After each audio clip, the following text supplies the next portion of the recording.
Should be loud and clear. Should be good.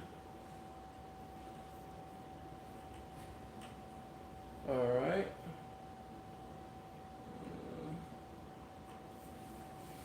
Alright. Let me see if I can do this. There we go. Okay. Am I good? Am I coming in good? Am I coming in clear? Let me know how good I am coming in. If you can hear me, you can see me, let me know in the comments. Very important. I want to make sure that I am coming in loud and clear. There we go. Alright. What's going on? How you say your name? Shulipo? Is that how you say it? Oladapo. Afa. Fish Army, what's going on, man? First indeed. Can we hear me? Can we see me? Are we good? Are we straight? Visuals, all that good stuff? Got all my wires in the way and stuff. There we go.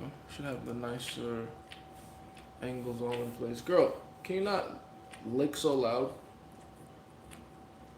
I get you care about your grooming, but you're getting in the way right now. What's going on? How are we feeling today? Philip said first. Olatakbo was the one and only Prince Philip, indeed. Yep, I'm Cruz and Laughs. Oh yeah, I remember you. What's going on, man? We're on both TikTok and YouTube. TikTok. What's going on? Let these peasants know what's up. Indeed. Trying your YouTube live for a change. I've been doing this now. I think I got a 3-day streak or something now. But yeah, I'm doing both, not just one or the other. I'm doing both. I'm trying to make sure everyone gets a piece of these lives and shit. Yeah, feel me. Let's see. All right, you guys already know what we're here for. Let's get to it. Let us begin. Girl, she's over here looking herself. You wanna come say hi? Come here. Come say hi. Come on. Not you. See, every time I call her, he comes through.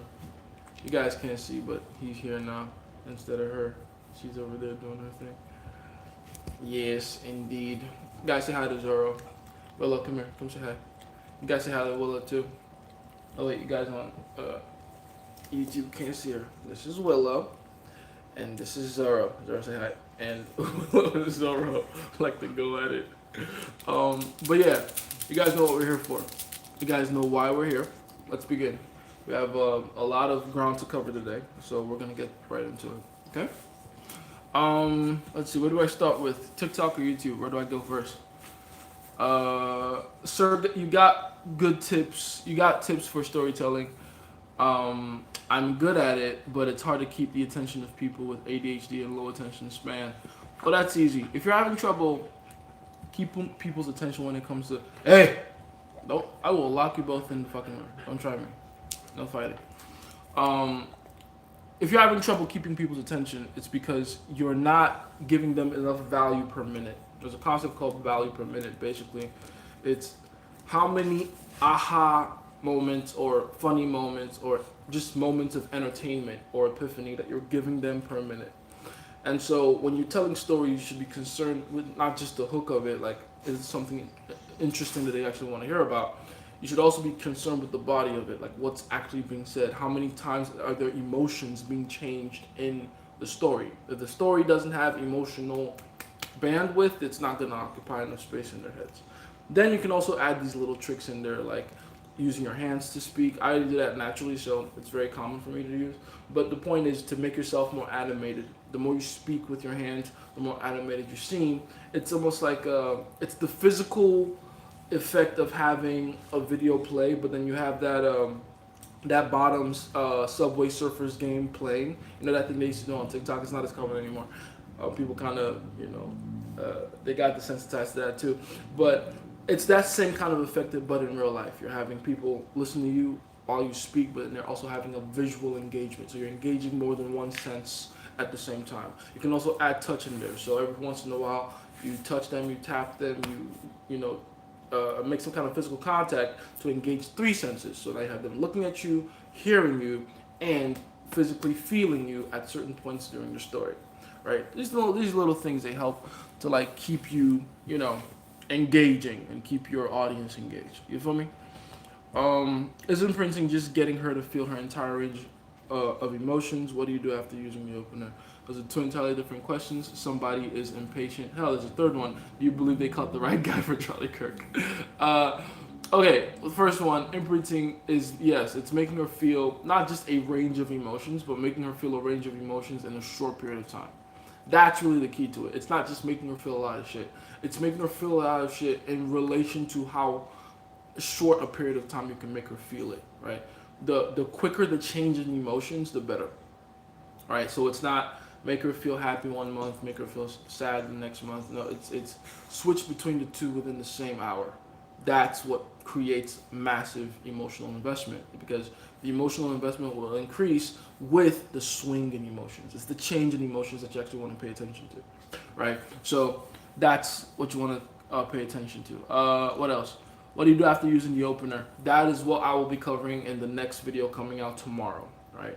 I've made you guys wait long enough, forgive me, but I've had to restructure a few things just to make sure, because, you know, I keep forgetting to go into like certain details, and I'm like, oh fuck, I gotta redo this entire part, and it's like I gotta redo the whole video, because I gotta make sure that these particular things are like hit on and make sure that they're done correctly. And I'd rather procrastinate than put out something incomplete, especially with something like this. It's very important.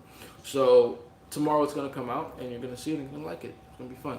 But yeah, you're gonna know exactly what to do after that, after the opener. Then, do you believe they caught the right guy for the Charlie Kirk death? It looks like it. It looks like they did. Absolutely. I did a little more research on them yesterday. Again, R.I.P. Charlie Kirk, senseless, unnecessary death.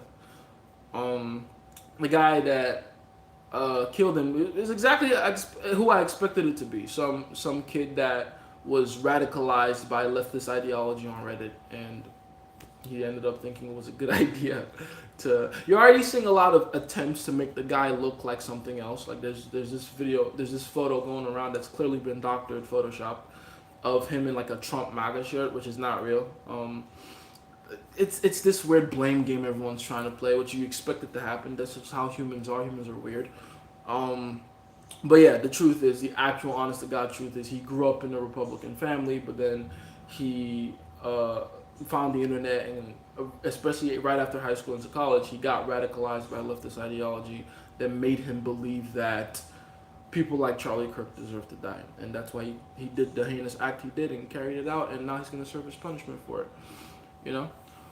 Who you got, Canelo or Crawford? That's a great question. I've been thinking about that all fucking month. That's tonight, right? With the fight. It's going on Netflix. It's gonna be a great fight. Shit. All roads lead to Canelo. All right. It's really about him. To be completely honest, it all comes down to him. His actions or inactions are what are gonna affect this fight. Here's what I believe it to be. I think skill for skill, Canelo is the sturdier fighter, if that makes sense. He's the tougher fighter to beat. But Crawford has a wider arsenal. Crawford has more tricks in the bag, right? And we've seen Canelo lose to or struggle against three major types of fighters. Two of them are those kind of fighters. The fighter that'll put pressure on him and not let up. The fighter that'll have a bigger, wider arsenal than him. The fighter that will actually make him work to try to trap them. And then obviously the third one is another fighter that's just as tough as him or even tougher. Shout out to Triple G. But yeah, and this fight is going to be interesting. It's either he loses badly, like it's going to be like a repeat of Mayweather, or he's going to dominate severely. I don't really see a middle ground thing. I don't really see how you can sell like a draw in this fight. It'll be very hard for me to see a scenario where it ends up as a draw. I'm not saying it can't happen, but I think it's highly unlikely. I don't think they're equally matched, these two fighters, because of size, experience, the way they approach fighting, their fighting philosophy. it's either one dominates the other or that's it. It's not gonna be like close. I don't think people are saying shit like, "Oh, dude, this split decision." I think somebody's either getting knocked out or someone's getting fucking 10-8'd in multiple rounds all the way through. You know what I mean? But I don't know if it's gonna be Canelo or Crawford. I really think it comes down to how they both show up. I do know, however, if Canelo loses, it's gonna be a massive blow to him. Like as a fighter, it's gonna change who he fundamentally is. Because you gotta understand, that'll be the second time he's getting outdone and outcompeted and outworked by a fighter like that. The first time being the Mayweather fight, right? If Canelo loses this fight to Crawford, he's not gonna be the same man. So for that alone, because I love boxing and I love the sport, and I realized, for better for worse, Canelo is the face of that sport. I kind of want Canelo to win, just so you can preserve the sport. Because if Bud wins and more than likely destroys him in the process, like makes him look like a fool, man, it's gonna be a different sport after that point. It's gonna be a different. It's either Canelo completely dominates him or he completely gets dominated by Bud. It's one or the other. It's gonna swing one of those ways. I just don't know which way. I don't know. And anyone that tries to tell you that they know for sure is either guessing, which there's 50-50 chance they guess lucky, or they're just throwing a shot in the dark, man. It's not even like they know what they're talking about. This fight is a lot more haywire than people like to give it credit for. It's going to be crazy. Either way, it's going to be a great fight. So I'm going to be entertained regardless. I'm going to be entertained. Let's see. Oh, yeah, I got to go back to YouTube. I got to give YouTube some love. Let's see. What's your take on deism? I don't believe I've ever heard that word. What is that word? Ooh, new word. What is that word? Deism. I've never heard it before. I don't think deism. Hold on. Yeah, I got my laptop here. I got the two in the back for my other work, but I got the HP right here to make sure I Google stuff and shit. Belief in the existence of a supreme being. Oh, okay. All right. Specifically of a creator who does not intervene in the universe. The term is used chiefly of an intellectual movement of the 17th or 18th century that accepted the existence of a creator on the basis of reason, but rejected belief in a supernatural deity who interacts with humankind. So basically, the idea that there is a God or some kind of creator, but that he's kind of hands off. That's what deism is, right? Okay, cool. I think it's a half truth, in my opinion. The idea that God doesn't intervene, I think is a half truth. I do understand why people believe it, and I do think it is true to some degree, like that God is kind of a hands-off God, for sure. Absolutely. Like, there is an element to that, and he can be hands-off because he created a system that does the work for him. I keep telling you guys, people confuse the universe for God. God is not the universe. God is God, and the universe is a supercomputer that runs on a very specific algorithm that God created that works independently of him. So you can work the laws of the universe without necessarily having to interact with God. Not saying you should, but that's the point. It's kind of like how you can operate Facebook without having to interact with Mark Zuckerberg, right? Exactly. So I understand why people think of it like, because of that, God is this emotionless, neutral party that doesn't interfere with human existence in any way, shape, or form, and that's fair.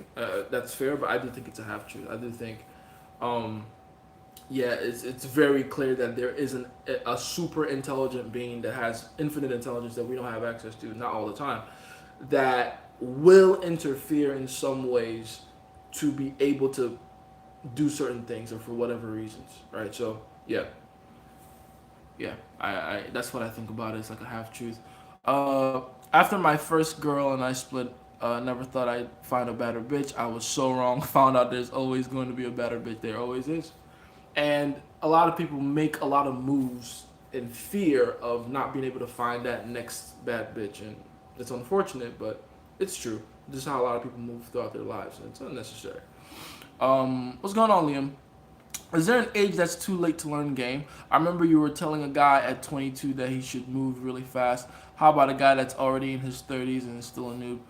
It's just going to be harder, but if anything, if you're in your 30s and you don't have any game, you should have even more motivation than someone that's 22 that doesn't have any game. Like, I would say the same thing if you're 50. If you're 50 and you don't have any game, start learning now. Like, you might as well. Now, the crazy thing about being 50 with no game is that you're too old to not have been severely burned by that point.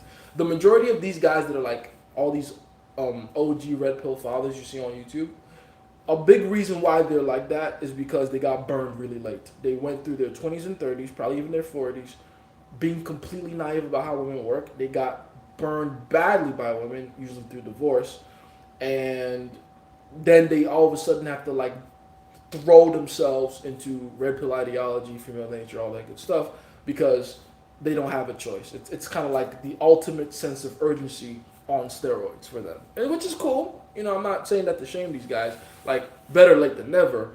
But yeah, either way, you got to learn the game at some point. The only time it's too late, in my opinion, to learn game, like genuinely too late, is when you have been like completely priced out of the market. When you genuinely cannot participate in the dating and sexual market anymore, then like there's no point. There really is no point because you've wasted your opportunity, you've wasted your time, you've probably wasted a lot of your resources and energy in the process. And yeah, you should probably just either stick to whatever weaker strategy you had before, whatever that might be, or just become that old creepy guy that no one wants to touch anymore. I don't know. That's how it works.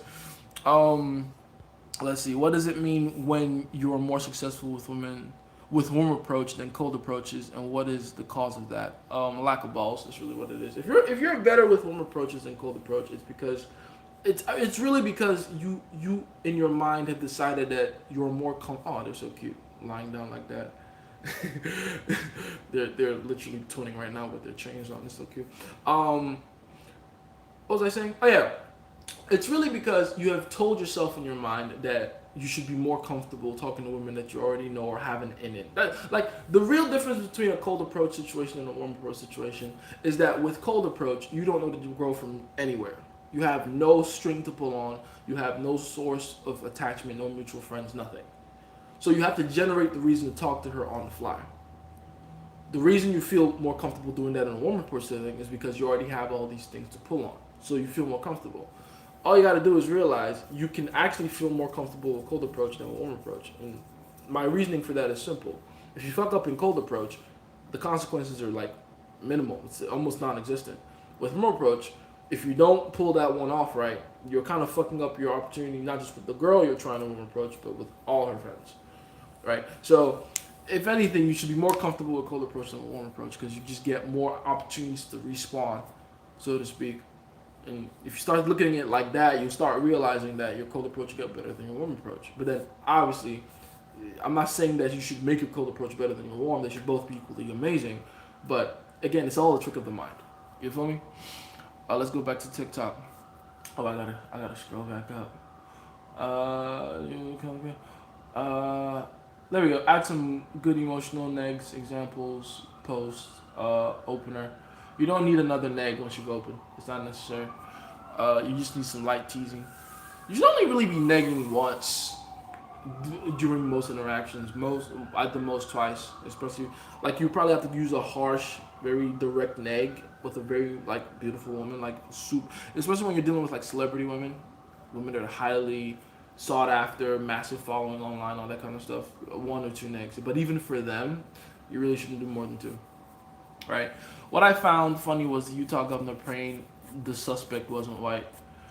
That is hilarious. Is that a real thing? Is that a real thing? I don't know if that's a real thing. I don't know if I can believe that's a real thing, because that's not a politically, not necessarily politically correct. It's just not politically wise to do. If you're a governor of a state, don't allow people to know that you have racial bias. That's a quick way to lose your job, right? With that said, if that is true, that is pretty funny. I notice whenever I clean up my space, eat good in gym, I do better with women as well. Of course, because it's like you're opening up yourself to opportunities with them. A lot of men don't understand that the major blockade they have in their minds for getting girls back to their places because their place isn't clean. On an unconscious level, you don't want anyone to see you living like that. So you're gonna unconsciously, without you realizing, fuck up your own opportunities with women because you don't want deep down you don't want them to come back and see your crib looking like that. But if you cleaned your crib, now you're going to be a lot more ready, a lot more eager, not to the point of thirst, but a lot more willing to have women come over. As a small example, the small things matter. If you prepare yourself for something, you're more likely to have it happen, right? Shave your fucking balls. You want them licked, right? Cool, shave them. Sounds silly, but I'm telling you, it's really that simple sometimes.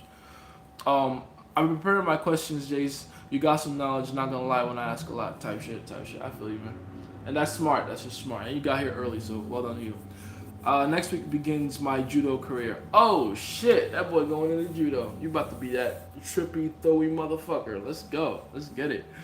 A bit of extra effort might seem insignificant, but it's not. It creates momentum. That's everything. Oh, dude, 1% of effort a day, even if it's small and insignificant, builds up over time. It's a very real thing. Nice place, man. Thank you.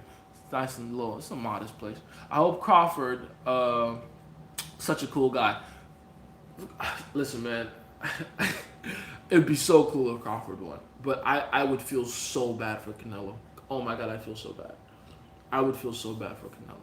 You know, I'm liking these sit down lives. Me too. Me too. I love them. Let's go back to YouTube. I gotta show love here.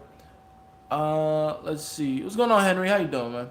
Can you expand on the importance of not missing a day at the moment showering training? I missed the protein shake and it was double as hard to get back on track. It's just momentum. We're just talking about it here on TikTok. Momentum is very important. Once you have it, don't lose it, right? Because that's how you have that snowball effect. That's how you get your results to compound over time, right? So, yeah, you want to keep the momentum going as much as possible. And you don't want to look at it like, oh, if I miss a single day, things go back to shit. Not necessarily. Like if you're in the habit of doing something for a whole 30 days, and on day 31 for whatever reason you can't do that thing or you can't keep up to it, it doesn't mean that you go back down to square one. That's not the mindset I want you to have. Think of it like just missing a single day because that's what you did. So just get back on it. Your next day instead of day 32 is now day 31, and that's fine. But you will see like a little bit of drag, and that's fine too. Like just a little bit of drag and trying to get back into your rhythm, but that's okay. Just make sure you don't stay away from it for too long. If you miss too many days in a row, then you might actually be going right back down to square one. Let's see. Can you approach about 7 girls a day in your school for reps? Won't you eventually get known as the guy that's always approaching women? My university, for example, is really small. Okay, I mean, you shouldn't necessarily be cold approaching a university anyway. I always tell you guys, it's a university. You're going to be there all the time. You're going to meet these people all the time. So you shouldn't be cold approaching. You should be warm approaching. It's a warm approach situation. That's why I also emphasize the need for using your reputation as the ultimate form of leverage for yourself in universities. Building a good reputation, being well known, being the guy that people come to for value, does all the work for you, right? So that way, when you do approach women in your university campus, it's not under the guise of I just want to get to know you. It's like, oh yeah, I've heard about you from so and so. You seem like a cool chick. Let's hang out sometime. Here, come meet me. Come see my friends. Come introduce me to your friends. It should be done very lightly because again, your reputation is going to do a lot of the work for you. Okay. Let's see. Is it weird that I'm now looking at my life like a role-playing video game, where a game is about getting buff and XP points and fillers and checkpoints? Even typing this, I sound crazy. You should have been looking at your life like that the entire time.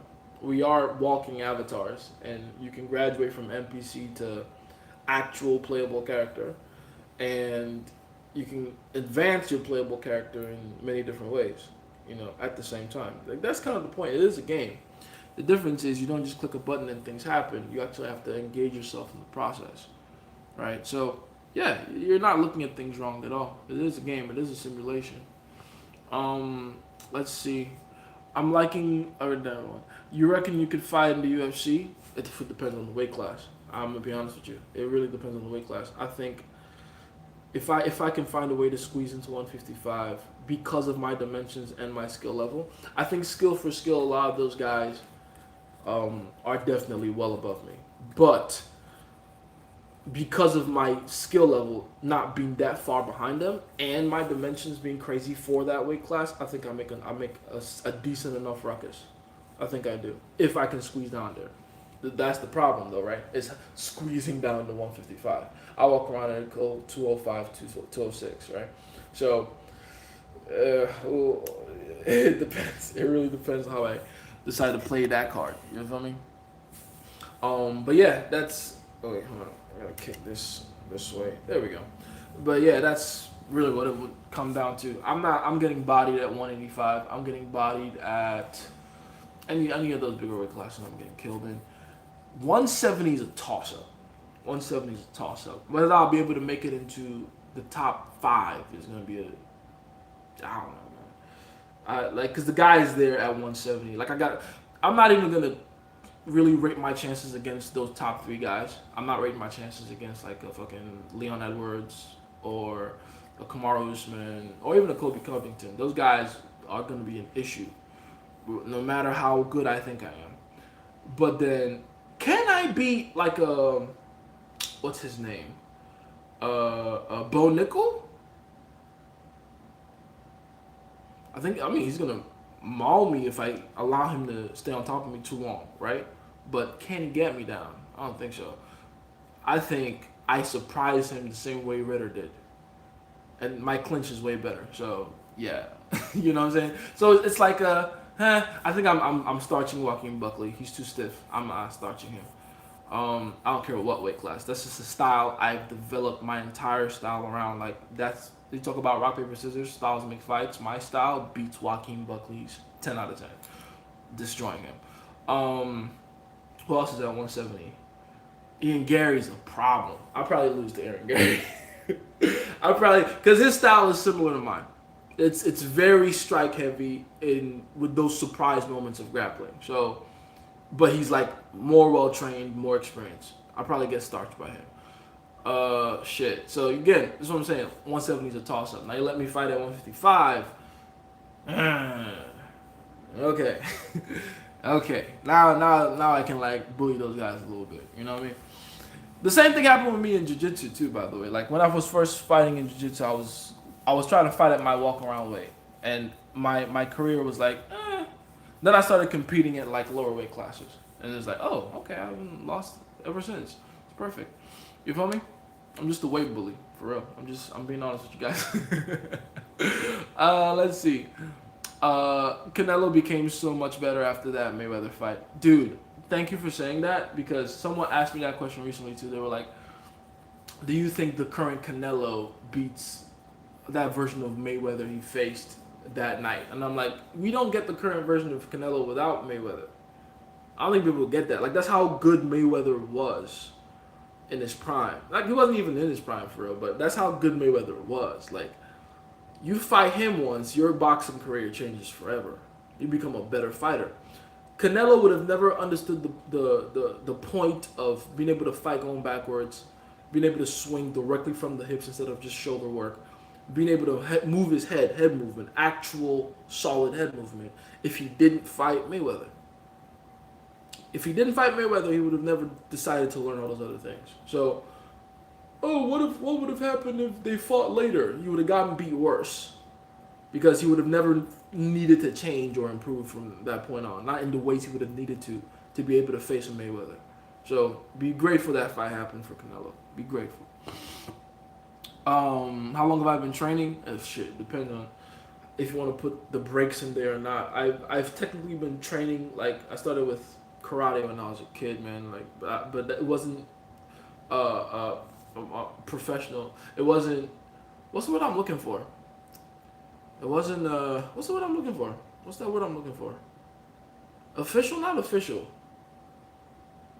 Why is it escaping my mind right now? Whatever word I'm looking for. It wasn't. I wasn't being tutored. I was self-learning. I had books, I had textbooks and all that stuff. And then I began to be taught by someone else when I started learning Taekwondo.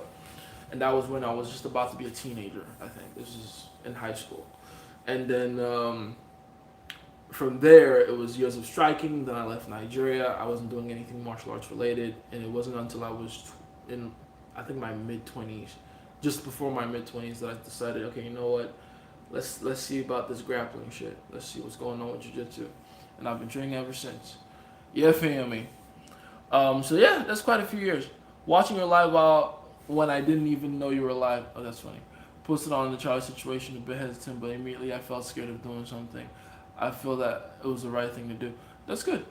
I found such a dumb thing Walmart does. They made it so where I can't tap to pay. You have to download their Walmart app so that you can hook up your card and then pay. I was puzzled as to why they would put so much friction because then I'm not able to buy their products if I don't have my card on me. I've literally had trouble with that in the past. I remember being so pissed off about it. I had to drive out the Walmart to go to a different establishment to get money from the ATM to go back and buy all my goods. It was very annoying.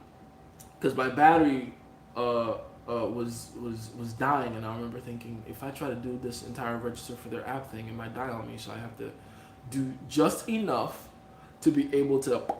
It was a fucking day. It was just everything was terrible. I didn't even have my charger in the car. It was just weird. But I ended up buying it, and I remember thinking, okay, this is fucked up. I just gotta get the app. So I did, which is funny because now it's been a while since I went back to Walmart. But yeah, I don't know what that's about, man. I really don't get it. I don't get it either. I don't know. Oh, I gotta scroll back up. What's the? Oh, my bad. I gotta go back to this. There we go. What's the best controlled negative emotion? I feel like it's controlled anger makes you do stuff quicker and more effectively. It depends on you. Some people thrive under anger. Some people thrive under grief. Some people thrive under even confusion. I met a few people that like when they're confused, it puts a drive in them to resolve their curiosity. So it depends. If anger works for you, that's cool. As long as you have actual control over it. Most girls want an exclusive relationship. How do I communicate that I want to kick it with them without manipulating them? Oh no, that's not true. Most girls don't have a don't need an exclusive relationship. That's expectations placed on them by society and other girls. If we're to actually be, uh, let's say you had the ability to open women's brains and be able to look directly into their thoughts, I promise you, you'd be surprised what you see in there. And one of the things you would see in there is, oh yeah, I don't mind sharing a guy that means a lot to me. They don't care. Every woman tries to act like they would only ever accept exclusivity, and it's because, again, society and other women, especially the pressure of other women, gets them to see exclusivity as like something they should attach to their self-respect. So if you have a man that you have to share with another girl, that's because you don't respect yourself. That's the logic, but it's not real. It's not true. And if given the chance, they'll all share. I mean, y'all heard what just happened with the Sadie Khan, right? I just finally got around to hearing all the voice notes. She was essentially the side chick to a married guy, and then her husband found out about her. Sorry, the guy's wife found out about her and confronted her, and then recorded a call. And she's spazzing off. She's out there fighting for dick. That's actually what happens in real life. In real life, valuable men, truly special men, men who are the cream of the crop, once in a lifetime opportunities, 1% men, are very rare. Very, very rare. And I don't think most men understand that. Like once you get to a certain level as a man of, and by the way, what even makes you rare? Is it like your money status? No, it's just your level of confidence. Once you get to a certain level of unshakable, truly masculine and unshakable in your core as a man, you can demand any price you want out of the marketplace. Like it doesn't matter whatever her fucking beliefs and expectations were. You can come in and just bulldoze all that shit. It's really like that. It's really that concrete, that simple. As long as you know how to hold frame, obviously, which unfortunately, again, most men don't. But once women find out that you are that motherfucker and you believe yourself to be that motherfucker and you know how to act accordingly, shit, they'll kill anyone if you ask them to. They will do whatever it takes to be in your life. And women don't like to hear that. Obviously, they don't want to be reminded that despite the illusion of monogamy that everyone thinks and believes that we live in real life, in the background, what's actually happening looks more like polygamy. It looks more like 80% of women are trying to share the top 10% of men. That's actually what's happening. In case you're wondering. So yeah, when you approach women, always assume immediately that, given the right circumstances, they will share you if they really needed to. It's not like a oh no, they will never want this and they would.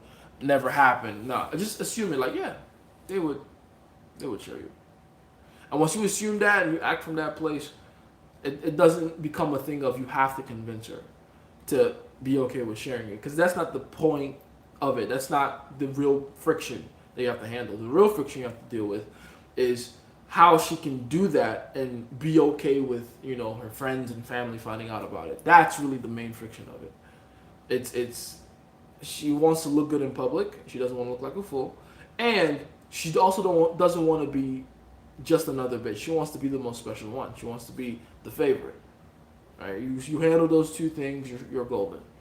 You feel me? I have the urgency to get really deep in the game now, rather be safe than sorry, as you should. What if you're better at cold approach than warm approach? Again, just make sure you go the other direction. The reason you're better at cold approach than warm approach is most likely because you're too in love with the idea of being able to fuck up multiple times with cold approach, and you're too careful with the warm. You're scared to risk offending in a warm approach situation because you're too concerned with your reputation. That's not good either. So begin to take risks in that situation too. Most girls, I don't know. You think Taporia could become the first triple champ by defeating Islam? I reckon he could. Why not? I just don't know if he trying to catch Islam in boxing range is gonna be damn near impossible. That's the issue. I think if he beats Islam, surprisingly enough, it'll probably be on the ground, and I think he's good enough to. Honestly, after what he did with Oliveira, I think he might be good enough to. And Oliveira essentially beat Islam on the ground. People don't even know that. People that don't fight don't understand that. But if you go back and watch that fight, Oliveira was holding his own against Islam on the ground. Islam had top control. Couldn't finish Oliveira on the ground with nothing but grappling prowess and top control. He had to first knock him down with the striking, get him dazed, then jump on that head and arm. Right? So grappling for grappling, he couldn't even beat Oliveira. And look what Topuria was able to do with an all-around, well-mannered, well-headed Oliveira before he got clipped in that boxing range, right? So, yeah, if he can find Islam in the boxing range, sure, it'll happen. He can become triple champion, but how well can he do that, man? It's very hard to catch these Dagestani guys in the boxing range. For them, that's the dead space. For them, that's the red zone. They don't go in there, right? They have this system of fighting where they're either very far away from you, so they can shoot takedowns from afar, or they can use their kicks to keep you away, or they get close enough to you to grapple and clinch. They don't allow you that mid space to be in the pocket of the box. They don't do that. So if we can catch him there, we'll see. To be fair, Dustin Poirier did catch him there though. Dustin Poirier has much longer arms and wider dimensions, and is a better punch hitter, right? In terms of being able to maintain momentum with each punch. Now, obviously, Topuria hits harder, but yeah, there's levels to this shit when it comes to punching. It's very weird. We'll see. Let's see. What if? All right, how do I know if I'm negging too much or making too much friction? When the quality of emotions you're getting out of her isn't just playful energy anymore. You'll always know when things shift when she gets too serious. That's really what it comes down to. If it's getting too serious, you're doing something wrong. There should always be a maintained background state of play in the entire interaction. That's really when you know you're fucking up. When you're not playful anymore. What's the best martial art for self-defense in street fights? The correct answer to that question is whatever one your opponent doesn't know. That's the best one. That's the truth is there's no one best martial art. Train all of them because you never know what kind of trials and tribulations the Lord will put in place for you. You never know what kind of positions you'll be in physically to have to fight and defend yourself. And if you're in a tight bathroom, a small cramped bathroom, the last thing you should have is boxing. If you're on the ground, you should probably not employ your taekwondo skills down there, right? If you're standing up on concrete on 2 feet, probably don't blast a double leg because that might hurt you too in the process. So it depends on the situation you're in. It depends on your opponent and what they know, what they don't know, how well trained they are, how well trained you are. It's not a one size fits all type of thing. I've seen a lot of well-seasoned boxers losing street fights to people who don't know anything about boxing because they weren't prepared for the trials and tribulations the Lord put in front of them that day. So it really depends. I know people like to ask that question because they're new to martial arts and they want like a one size fits all type of answer. Like, just tell me the one thing that'll get. Nah, I'm sorry, it's not. It doesn't work that way. I'm sorry. It's like asking me what's the best opener. The best opener is whatever situation you're in. I'm sorry. Like, there's some you can repeat over and over, but is there better ones you could have used in that same situation? Yeah, probably. You feel me? So yeah, go learn a bunch of them. That's the real answer. Stop being a lazy little bitch. Go learn a bunch of martial arts. You versus Shafkat. Shafkat? What, do you hate me? I thought y'all liked me. Shafkat? He's killing me. Are you kidding me? Shafkat is a different level of ridiculous. I'm not even fuck skill wise. I'm not even conditioned enough to face that kind of opponent. Shafkat is no. Did you see what he did to Ian Gary? And I would probably lose to Ian Gary. Fuck that. Mm-mm. No. No. No. Nah, you know when you're beat, man. You gotta know. You gotta know. I'm not gonna come off the couch and fight Shafkat and do well. It's not gonna happen. Does imprinting ever stop, or you can never imprint your girl enough? Second question, can you imprint multiple girls at the same time? First question, yes. Imprinting is like, you can never really... You don't want to think about it like it's a cup you have to keep filling, like it just keeps going up. It's a stamp, and it happens. And once that stamp is there, it's all about maintaining it, polishing it from time to time, making sure it's still there, blah, blah. Holding your frame. That's what holding frame looks like. That's what holding frame means. Because the moment you lose your frame, you lose the imprint. Right? It's a gradual thing. It happens over time. But, yeah, if you lose frame, you lose your imprint. As for the second question, imprinting multiple girls at the same time is easier than imprinting one.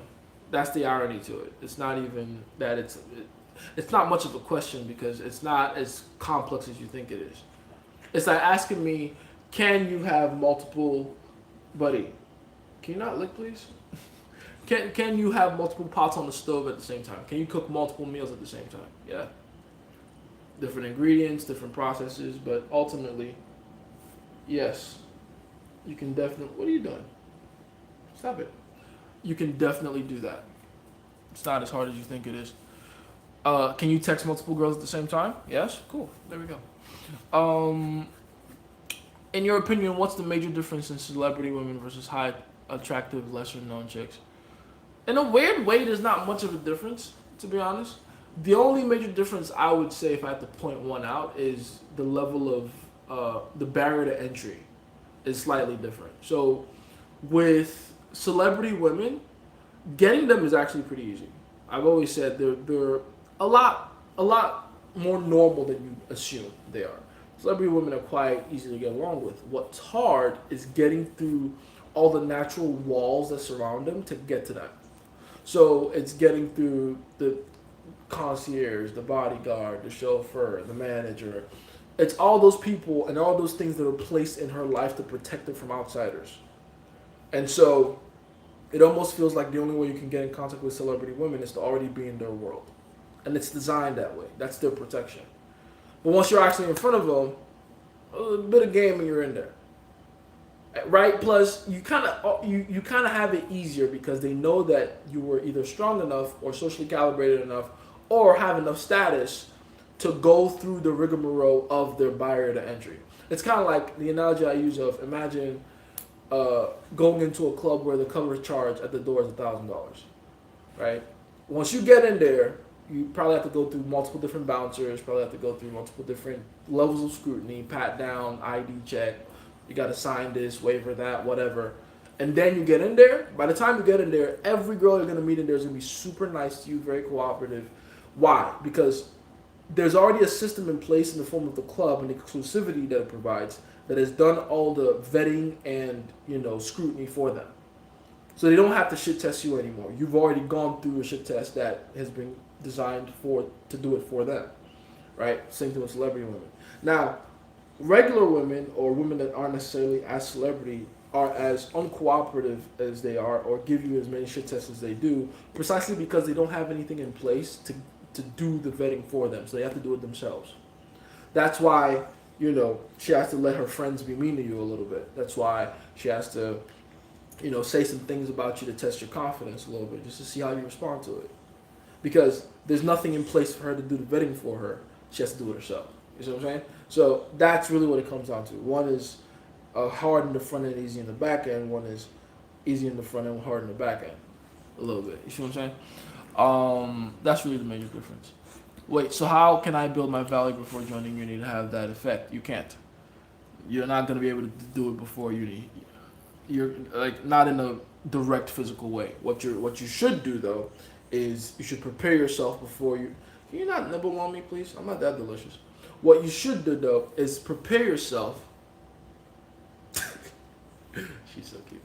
What you should do though is prepare yourself before you get there to be the kind of guy that can build a solid, smooth reputation. That's what you should do. Y'all like her chain, by the way? She got a little bedazzled chain. We all got chains on. We're a chain wearing household. That's how we roll. Y'all have seen Zero's Cuban Links, right? Let's see. Wait, so I didn't read that one. I was going on ASAP. How you doing, man? Let me go back to, let's see, YouTube. So on WhatsApp, we agreed on meeting tomorrow, and when the time to meet came, I bailed because something came up, but I ended up bailing and ghosting the employer. Martial arts for street fights is good, but it's not going to save you from somebody trying to kill you, because there's rules to martial arts, just not what they do to harm you. It can give you confidence, but that's not enough to save your life. I disagree. I think it doesn't matter if someone has the intent to kill you. If they're not as skilled as you, they can't touch you. I don't care how. And people underestimate that, but that's like how it works in real life. That is pretty much how, in real life, if they did want to kill you, they'd still have to have a strategy to go about doing it, because this is a physical world we live in. It's a cause and effect world. Can you not bite your own butt on my camera? Go do that somewhere else with your little nasty ass. Beat it. It doesn't matter if, for instance, I'm gonna give you a very extreme example to make the point, but hopefully it sticks. It doesn't matter that there's like a 4-year-old that really wants you dead. Like, you did something, you drank their juice box, and they really want to kill you. Doesn't matter. They're 4. They're small. They don't have the skill. They don't have the speed. They don't have the experience. They don't know. No matter how dangerous they try to be, even if they were to get in contact or get a hold of like a kitchen knife, they would still not know how to use it effectively. They don't even have the arm strength to drive it through into you, past your ribcage. Does that make sense? So yes, it's skill. Skill still matters. Don't get it twisted. And that's why I say the best martial art to beat anyone is the one that you don't know. It doesn't matter that you want to kill me. If I hit you with the Nemanari roll and you don't know how to defend it, you're going down. You're fucked. It doesn't matter. Right? That's how it works in real life. In real life, you can only defend yourself against what you've prepared for. So if you haven't prepared, aka you haven't trained, aka you're not a martial artist, you're at a significant disadvantage. Now, that is not to say that if someone doesn't have martial arts that they aren't prepared themselves. There's a bunch of people that know how to fight or know how to fight dirty because they prepared that way. Like motherfuckers that'll throw sand in your eye or, pull out pepper spray, something. Like they have their own strategy. But it still maintains the principle, which is that there is strategy involved. Right? Just because the strategy doesn't look like a standard martial arts training doesn't mean it's not strategy regardless. It is strategy. The thing though is what you need to understand, martial arts training is the superior strategy by far. Not even close. What is that? What are you doing? Enough. Let's see. You think Tuperia will become... I already read that one. Martial artists can't beat an apple. That's funny. Yes, we hear and see you type shit. Honestly, not trusting anyone is the most powerful thing. Nah, that's stupid.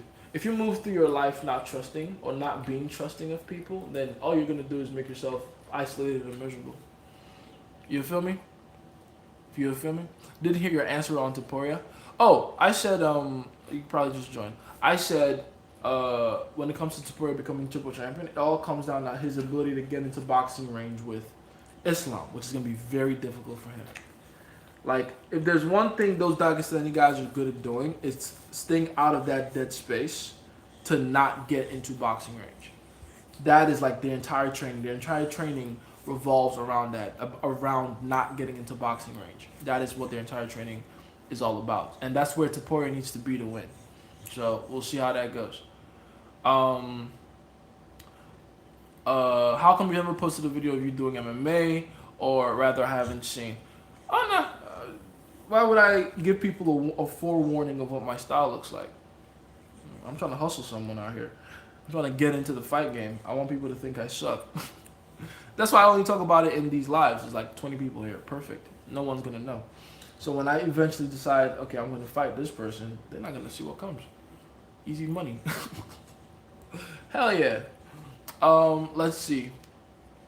Charlie Kirk, the man who's dead, shook democracy. He historical now. I mean, shit. His death is so significant. No one celebrated 9/11, right? I have MMA pros in my gym. There's a middleweight guy. He doesn't even feel human sparring. That's fucking hilarious. Like, the people we call middleweights are really like heavyweights that cut down to 185, which is unfair if you really think about it. You know, like a motherfucker walking around at 220 should not be allowed to cut down to 185. But you know, that's just me though. What's going on, Cashier? I reckon I do well at 205 in the UFC. 205? You're lying to yourself. 205? With what I know about you, Billy? Hell no, you wouldn't. Hell the fuck no. You gotta cut down the bandweight, my boy. Hell no. 205? Nah. I just posted my video on Charlie Kirk. A man needs to let it be known where he stands. Yes. Absolutely. You have to. It's very important.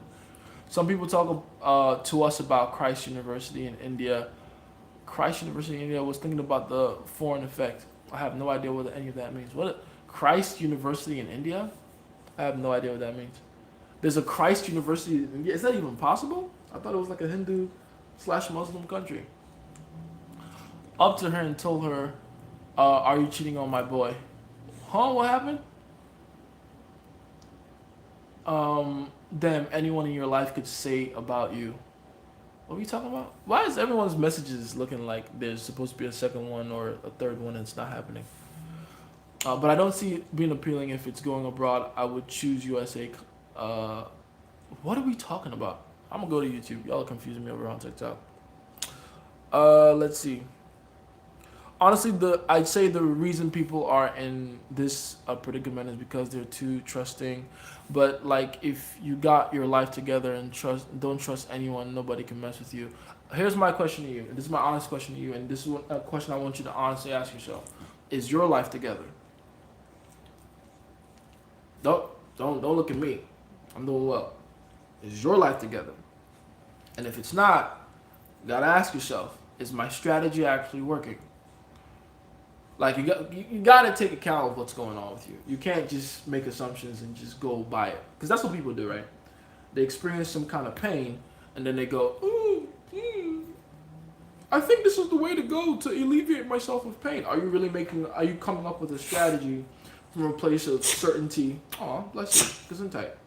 Are you coming up with a strategy from a place of knowing and actual certainty? Or are you creating strategy in your life that you're following, all for the sake of escaping as much pain as possible? You gotta be honest with yourself. Is your life together?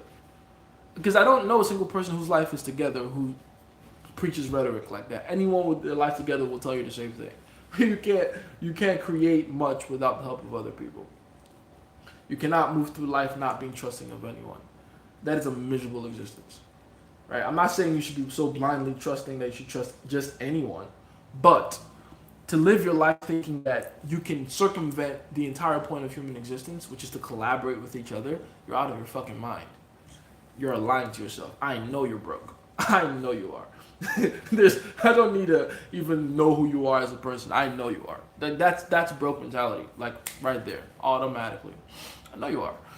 It's not healthy. You have to get rid of that. You have to get rid of that to start actually seeing some success in your life. Other people matter. Other people are important for your journey. They are very important for your journey. And the only people I've ever seen stagnate in the world, hell, every time I've ever stagnated in my life is because of that mentality. I ain't gonna trust nobody. You know, when people say I take everything with a grain of salt. First of all, most people don't even know what that means. Which, by the way, in case you don't know what actually taking things with a grain of salt means, it means being practical. It means not just blindly accepting the information, but testing it to see if it actually works. Grain of salt, testing. You see what I'm saying? That's what it means. It doesn't mean to not trust completely. It means to test it so you can see if it's trustworthy. Okay? But yeah, when I was like that, just a grain of salt, not trusting anything at all, like, I can't commit. You commit to nothing. You take no risks. Because you commit to nothing and take no risks, you make no progress. Because that's how progress is made. You feel me? I ghosted the employer on the time we were supposed to meet. It's been a week now and I want to come back, but I'm embarrassed since I did ghost and bail. Some came up and I had to, by the way, I don't understand what we're talking about right now. But are you having trouble rescheduling? Is that what you're saying?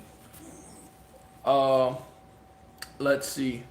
We can't let this happen. Leaving this world weaker than Ian Gary. Let's double the training. I don't know why people listen. I don't agree with the man's lifestyle or a lot of his choices, but to act like he's not a fucking skilled fighter is weird to me. He's good. Ian Gary's fucking good. A lot of his fighting philosophy is solid. He understands the point of mixed martial arts, and if he puts it together, he can become champion. It's gonna be a while, but he can become champion. Ian Gary's that good.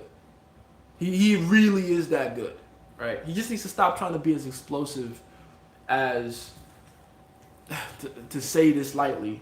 A black guy. He's trying to fight like a black dude, and it's not gonna work for him. I mean, it will to some degree. He is Irish. There's the black as white people, but he needs to begin to add some finesse in there, and he'll really put it all together, in my opinion. But as far as like fighter for fighter, skill for skill, he's very good. He's fucking good. He's amazing, actually. What's my walk around? I'm about 205, 205, 206. You feel me? Jace, I like you a lot, but you're being a little delusional thinking you have a chance against anyone in the UFC. I train with UFC fighters. That's how I know I have a chance with them.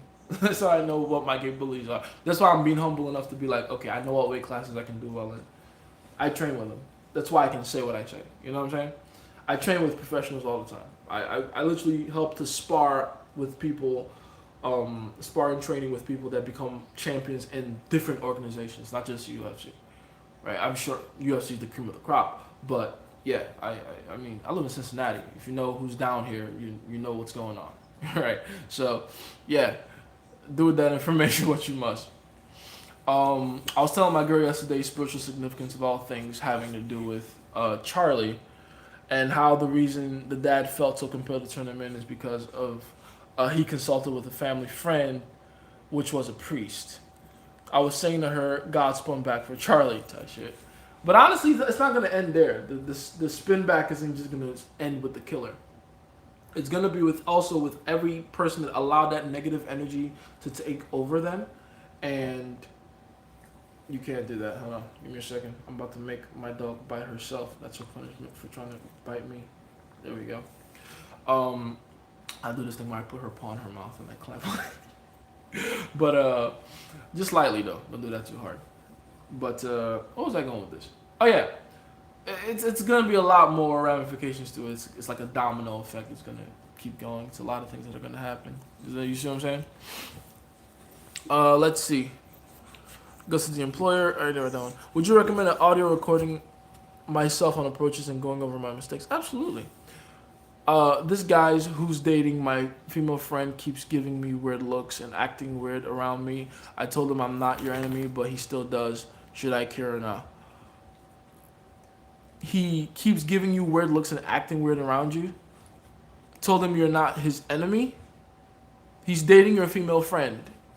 Should you care or not? I mean, he shouldn't care. I don't know why he cares. You shouldn't care because it's not your girl anyway. So, you know, unless you have nefarious plans for his girl, in which case it would make sense why he's got an eye on you. Duh. But yeah, you're not really the main guy here. You're not the unless you want to be. Like, it's your female friend, and he's being wary of you. That makes sense. You know what I mean? Like, duh. Although I would tell him that he shouldn't. If anything, he'll just end up looking dumb in front of his girl if he decides to pursue any conflict there. You feel me? Uh, my life is not together, but it's because I wasn't hard enough on people. Like, I'm gonna say this, I'm around a bunch of jokers. That's why I'm saying all of this. Is like, you really think martial arts will save you from guns? Oh my god, you don't sound like an intelligent person. If my life was together, I certainly wouldn't trust anybody. I'm telling you right now, again, I'm gonna repeat myself. No one whose life is together thinks like that. I promise you. That's one. Two, I didn't say martial arts will save you from guns. Let's not.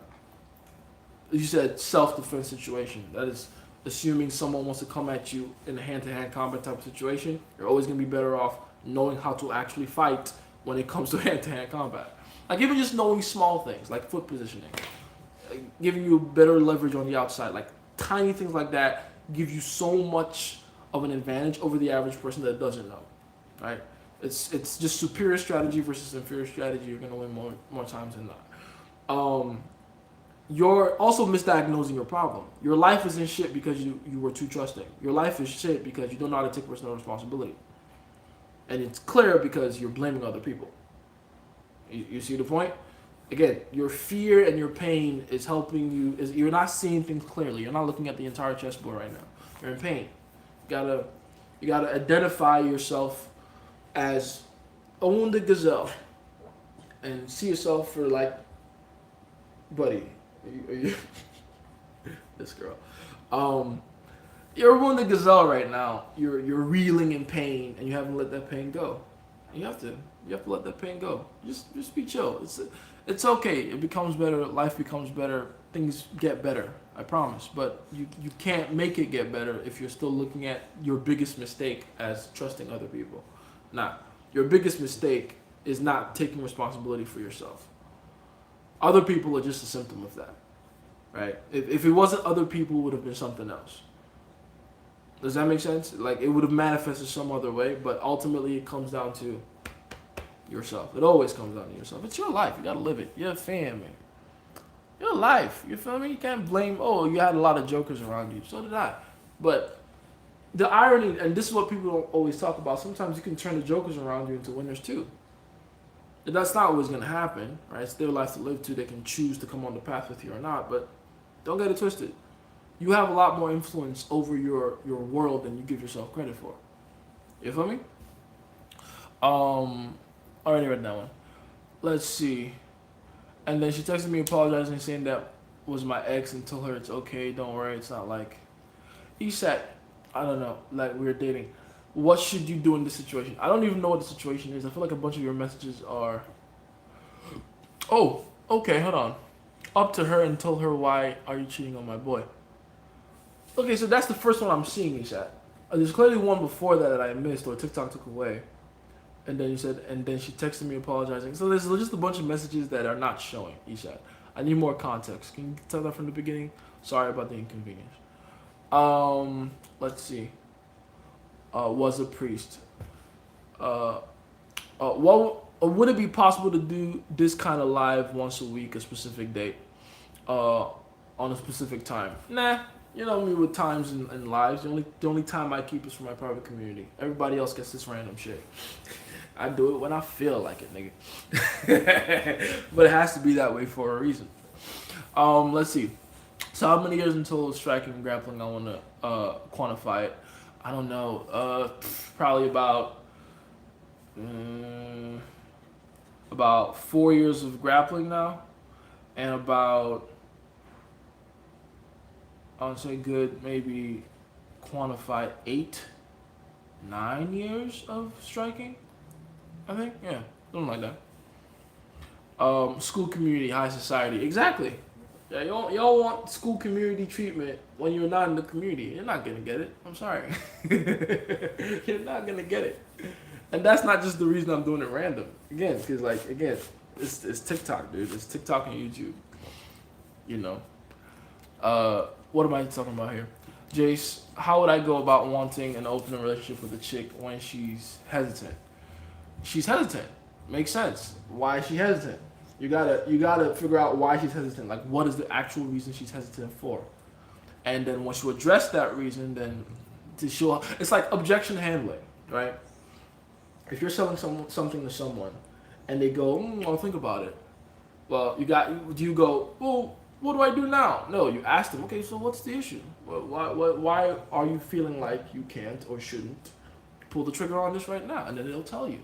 I gotta consult my wife first. The funds aren't there right now. I just don't think it's what I'm looking for. And you handle whatever objection comes up, but you gotta know what the objection is that's coming up. Does that make sense? Um, Jace, would I go about already read that one? Heard some of Seda Khan's voice notes, and she really was going ballistic for dick, as they all do, Don't ever get fooled by their outward appearance. They're trying to look tough and sophisticated on the outside. All women scream for dick. All of them. Your mom included. Didn't say that to insult your mom. I tell you, I said that to make you remember the truth. Your mom isn't this supreme matriarch. Your mom is just another goofy bitch that happens to be your mom. I'm not saying that to disrespect your mom. I'm just saying, remember to look at things objectively. Okay. Let's see. And what I mean is, I'm still gonna be happy. I just don't trust anybody. It's the simple honesty. Hey, you should stay stuck in that mindset, man. I'm giving you the advice you need. I was watching Mr. Lucara and he said that Black Pill was gay. This shit blew. I mean, you gotta admit it is kind of, it's kind of. I was actually talking to a Black Pill person like that, or someone that thought that was Black Pill, and before we started working together. And he's like, oh, I see the need for game. I understand that, I've done this whole Black Pill thing, like, I think for like 4 or 5 years. I gotta ask him again. But I still can't get girls the way I want, blah, blah. I don't know how to communicate with girls effectively, which is why I'm asking for coaching. And I'm like, cool. And so we started working together. And at some point, he was like, you could tell that he was still trying to use his Black Pill mentality to try to attract women. Like, he thought looks would get him past a certain point. And it was like, listen, dude, you gotta understand. When it comes to, it was an AMOG situation. Like, he didn't understand why this particular guy was getting more of this girl's attention than him. And I have to explain to him, like, listen, dude, he looks stronger than you. It was no, okay, how you doing, man? He looks stronger than you. And that's what women are looking for. They're looking for a powerful man. Who do you think is more powerful? The guy who's chill, nonchalant, carefree, does what he wants, can get away with bad behavior, or the guy who is so concerned with his looks that he'll spend hours in front of the mirror trying to tweak this thing about his face to like achieve some level of symmetry. Again, do that if you want. I'm not saying it's a bad thing, but you're just more fragile in her mind. You just are. Right? I can go up to any Black Pill guy and punch him in the face. I'm not saying I would. I'm not saying I should. I'm not saying you should. I'm just saying, if I punch a Black Pill guy in the face, that sets their progress back so far back. Now, me, on the other hand, I get punched in the face. This is the regular day of sparring. It's nothing. It doesn't phase me. It's not a big deal to be punched in the face. Does that make sense? Do you see what I'm talking about? You're a less fragile human being when you're not that concerned with it. Now, again, I'm not saying don't do like any kind of Black Pill stuff, like upkeep to like, make yourself look good. If you love yourself, you're gonna improve yourself. That's the inevitable thing about how love works. Love of anything eventually leads to the improvement of that thing. If you love your car, you work on your car. If you love your body, you work on your body. If you love your girl, you work on your girl. Right? Improvement and love are like, they go hand in hand. But don't get it twisted. At some point, you begin to love the thing more than you love yourself, and that's where you fuck up. And that same thing can happen to your car, it can happen to your girl, it can happen to your looks, your Black Pill looks. All right? So, yeah, Lucario has a point there. You just gotta be careful. You feel me?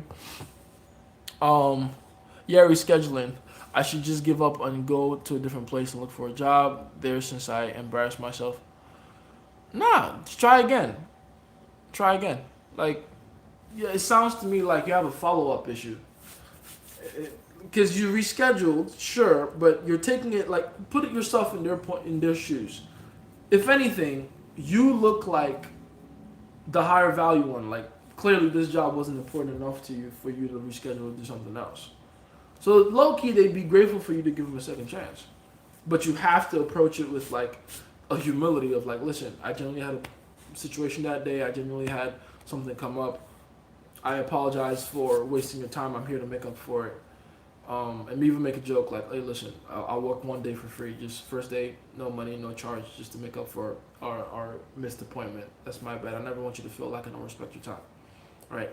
Comes a nice little funny joke. They receive you back with open arms. You do your interview, and they were impressed by you.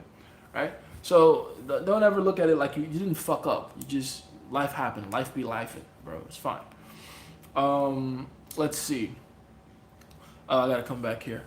Straight up spazzing. They say they con tapes, yeah. I mean, I just realized that both girls I thought I had, I didn't have at all, and it's all my fault. That's a great realization to have. It really is all your fault, isn't it? And yeah, a lot of men like to count their how they say it? Count their chickens before they hatch. Is that the saying? Roost their chickens before they hatch, or how do they say it? Basically, they like to count future money that they don't have in their bank account right now. They like to spend future money they don't have in their bank account right now, right? So yeah, you learn, you understand. You don't actually have those girls. You don't have you don't consider a girl yours until you can get her to make massive sacrifices for you. If you just have two girls you're talking to or two girls you're fucking, they're not necessarily yours until you can get them to do some fucking crazy shit for you and they actually comply. That's when it's your girl. Up until then, it's just another bitch on the roster. You know what I mean? Elliot tried to put Oliveira in the crucifix. This shit shocked the fuck out of me. I'm like, what? No. What? You gonna do my boy Oliveira like that? Do Bronx? Ah, he's good. Fuck. He is that good. God damn it. He is that good. Those small motherfuckers, I swear, man. Being small is a cheat code for jiu-jitsu. It's just you can maintain your guard so easily. If you're long like me, keeping your knees up here is just like so hard. Let's see. Should I? Oh, you don't know. What's your breakdown of Stockholm syndrome? It's gonna affect women more because women are biologically attracted to power. Right, and so any guy that can demonstrate power, even if that power is of a negative kind or a negative consequence, they're gonna be attracted to it. Doesn't matter. Women are, they don't discriminate when it comes to kinds or types of power. And it hurts looking back with the better knowledge I have now and seeing the mistakes I made. Fair enough. I'm happy you learned from your mistakes. I've been having, like the lives, guys, by the way. Thank you so much for the likes on YouTube. You guys are going crazy. On TikTok, you guys are over 1,000 as well. This is amazing. Like the live. Like and subscribe, by the way, if you're on YouTube and shit. And follow me on TikTok if you're here too. Yeah, all that content creator shit.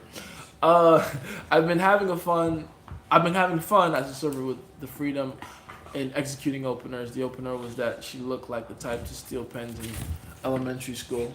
That's an interesting opener. It keeps them confused, if anything. I've seen lives on TikTok where it's a man giving girls dating advice and it's also mystic. If you're meant to be together, then you will meet each other again. It kind of makes me mad to hear their advice. I'm joking, bro. I'm thinking more like super heavyweight in the UFC. Oh, that's a different thing. But yeah, in order to give women advice, you can't be practical. Women don't do well with practical advice. They do, and the only time they do well with practical advice is when you actually push them into the situation to learn from it, right? So you have to give them like those, come here, don't fucking, no fighting, stop it, don't do that to her either. You chill out. What I just tell you guys? I will lock you both in the room. No. And stop. Oh my gosh, you almost fell off. So yeah, what was I saying? Yeah, it has to sound mystical like that. Women don't like consequential thinking. They don't like practicality. They don't like step-by-step shit. Because it gives them too many logical steps they have to go through. And it gives them a path in a system. Women don't like that because it makes shit too real. They want to keep things in the clouds. They want to keep things in the fantasy. Right? That's what you see what they've done in astrology. Astrology is a real, science. It's a real mathematical structure, but they make it all mythic. They take away the showing your work. Remember back in high school, you have to show your work before you give the answer. They want the answer, but they don't want to show their work. Does that make sense? That's the perfect analogy I can use, honestly. They want the answer, but they don't want to show their work.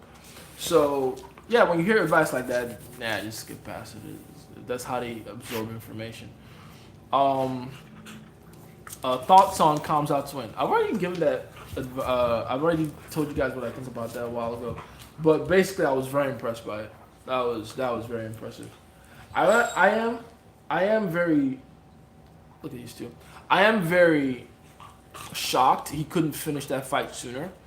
I'm more shocked that he decided not to. He went with just tiring DDP out, which almost cost him in the end there. DDP almost like created a comeback at the end there, but yeah, it was still a dominant win, man. It was a very dominant win, and it's a very telling one because that means he can actually control those big 185 guys. It's very impressive. It's very fucking impressive. That's not the black dog. Whose dog is that? Oh, they're both mine. This one is new. This is Willow. We found her literally the other day by the dumpster, and she's ours now. Someone said, "I didn't realize you had adopt a stray dog money." Yes, I do. Let's see. That's not. Oh yeah, no. Why don't you want to rule Nigeria, fam? Because I know what comes with it. All those kinds of power that. Hey! Oh, it pisses me off. They always want to play around when I'm doing these live, don't they? I might have to go lock them in the room, guys. They're doing too much now. But the person that's gonna change Nigeria is gonna have to be a very special individual because of the trials and tribulations they'll have to face, all the things they have to do. You see what you did? You see what you did? Oh, now you want to run away? No, don't come up here. I'll kill you if you do. Down. Behave yourself. And you. Fuck is you doing? Don't try to be nice and no. I'm mad at you right now. I'm mad at you. She thinks she can just cute her way through everything. She is cute though. Anyway, if I were the leader of Nigeria, for instance, I would be focused on a few very important things. One, electricity, figuring that out, infrastructure in general. Two, the mindset of the people. Three, separating across state and tribal lines. People won't agree with me on that, but it needs to be done. 4, managing resources, specifically getting it out of the hands of foreign interferers, let's call them that. 5, a lot of my effort and energy will go into uniting West Africa. It would have to. I would need to build that unity in order to protect against outside adversities and other stuff like that. So when people talk about, oh, you got to be a leader or whatever, it's like you're asking to be assassinated. You're like, let me build up my mind to the point where I'm okay to die for my country before I can start doing shit like that. I'm not ready yet. Not for that reason. Not for that cause. There's a lot of more important things, in my opinion, to die for. Not that. Why are people so against doing research? Just spitting the same thing they hear over and over again? Because they're lazy. It's laziness. You see the same thing with the Charlie Kirk death, right? People are saying the same 3 things about him to try to justify celebrating his death. But you go and do enough research. Again, research is just searching on fucking TikTok using the search bar. And you find out very quickly that the things that they're saying he said are being taken severely out of context. Like amazingly out of context. It's kind of impressive how well they're doing that, right? Let's see. Can marriage will make you? What does that mean? Can martial arts make you a protector automatically? No. There's actually a lot of provider types with good martial arts skills. Not necessarily, but it is more likely to than not, for sure. Violence is what makes you a protector type, if you want to know. And there is a difference. There's a difference between martial arts and violence. Martial arts gives you a way to dip your toe into violence in a controlled environment. But it is not violence itself. They're not confused the two. It's violence itself. Pure, raw, unadulterated violence. And your ability to handle yourself within it and control it. That's what makes you a protector. You feel me? Let's see. I'm just here to talk honestly. It's more about my personal experience. Type shit. Get out of your head. My ex fuck buddy texts me after 2 years saying she misses me. What should I do? Are you so lacking in options that you got to fuck a bitch from 2 years ago? That was just the fuck buddy. Like, it's different if it was an ex and there was like some actual history behind that. Fuck buddy from 2 years ago. You're so lacking in abundance that would like that should give you a wake up call right there. If you're considering a fuck buddy from 2 years ago, ill. That should give you a wake up call right there. You feel me? Can you imprint on a girl without sleeping with them? No, impossible. My girl wants 3 kids. I want 4. Help me, bro. Oh no, my steak is too buttery and juicy, and how do they say it? My steak is too juicy and my toast is too buttery. Oh no, oh no. What a terrible problem to have, guys. My girl only wants to give me 3 out of the 4 kids I actually want.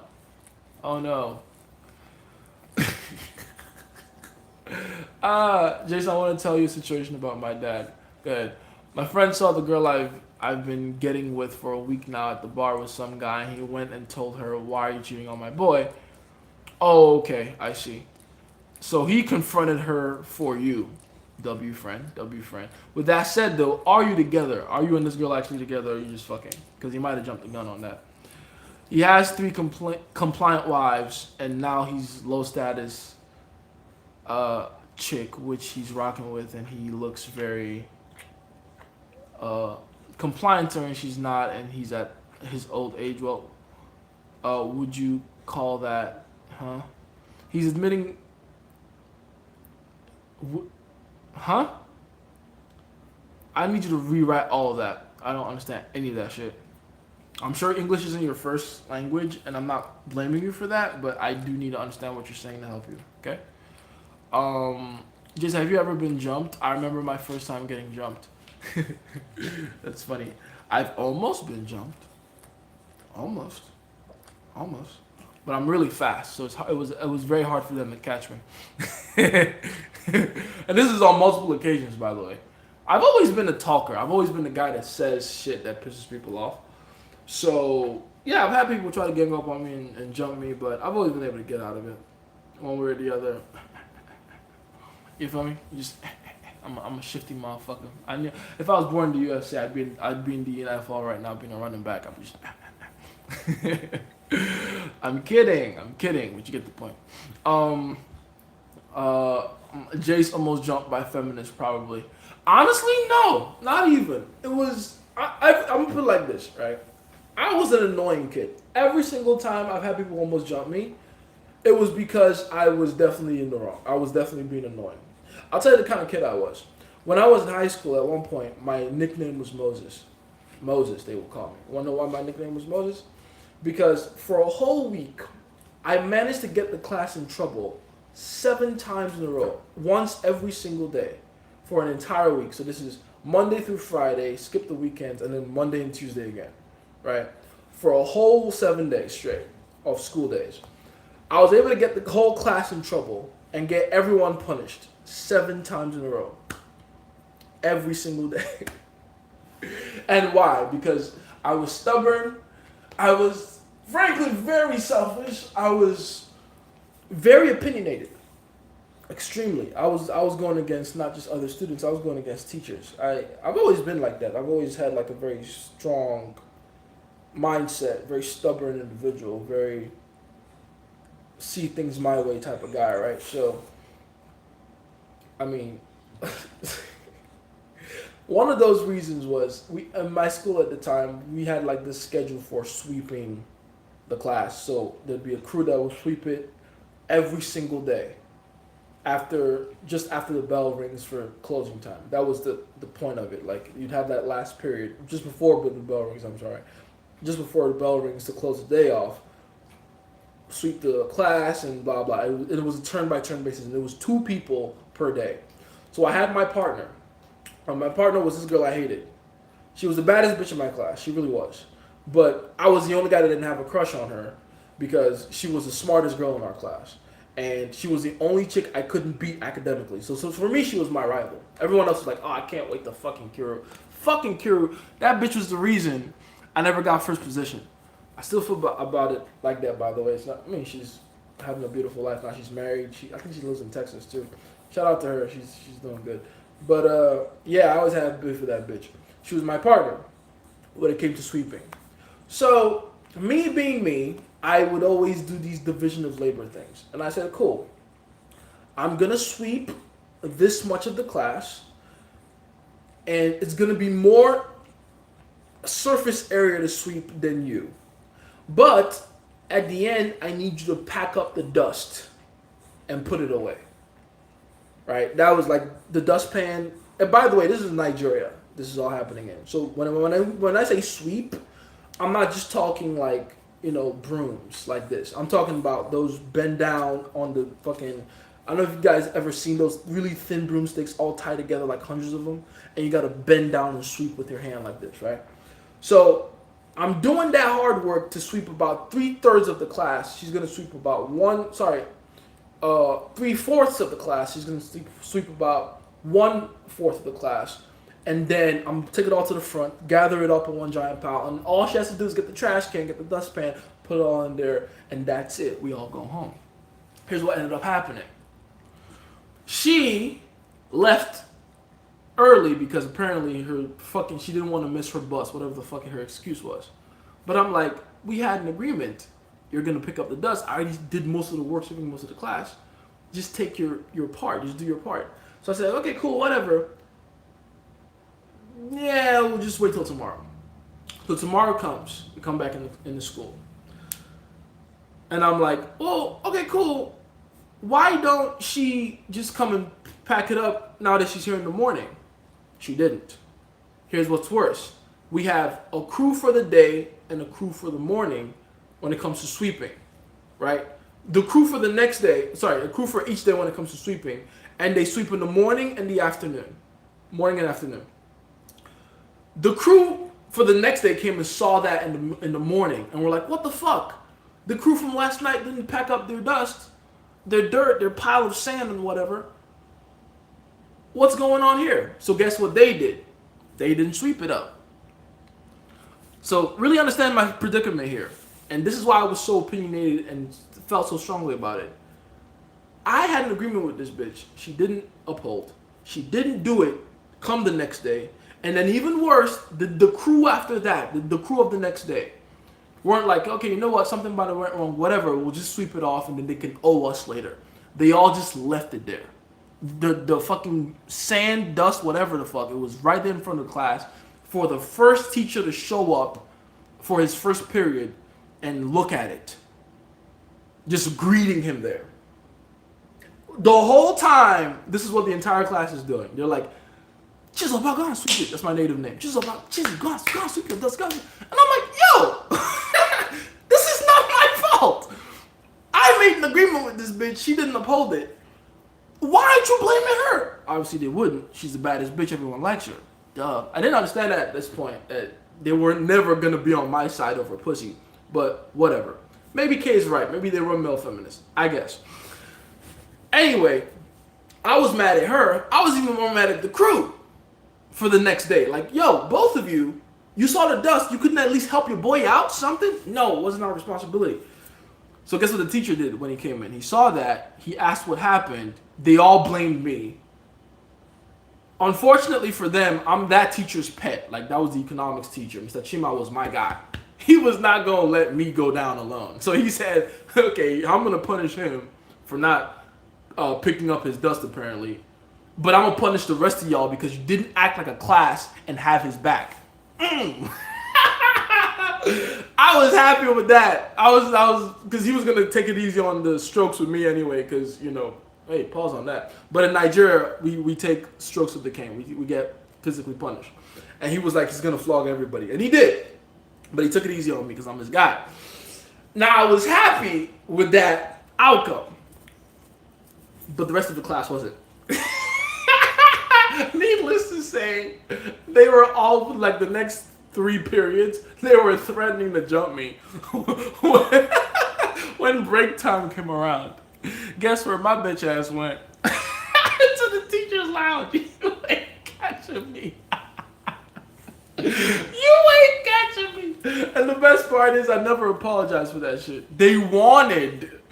He gave me those soft strokes. Pause on that, nigga. Big pause on that.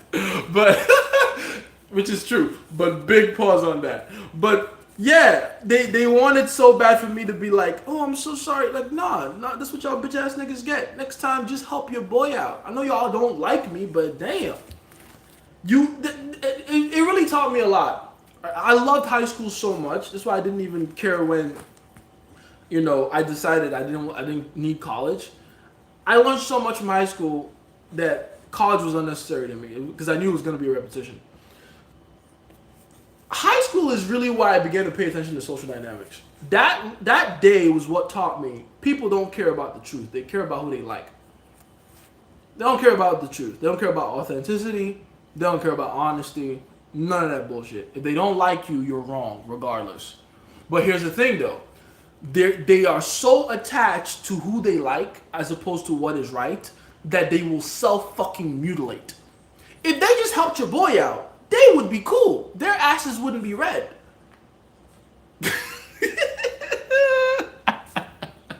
I'm sorry, the moment I said that, I just imagined a fucking baboon. Red ass. But like, if they just help the boy, like, even out of like their own self-preservation, they should have gone, yo, we're all in trouble if the teacher comes in and sees that.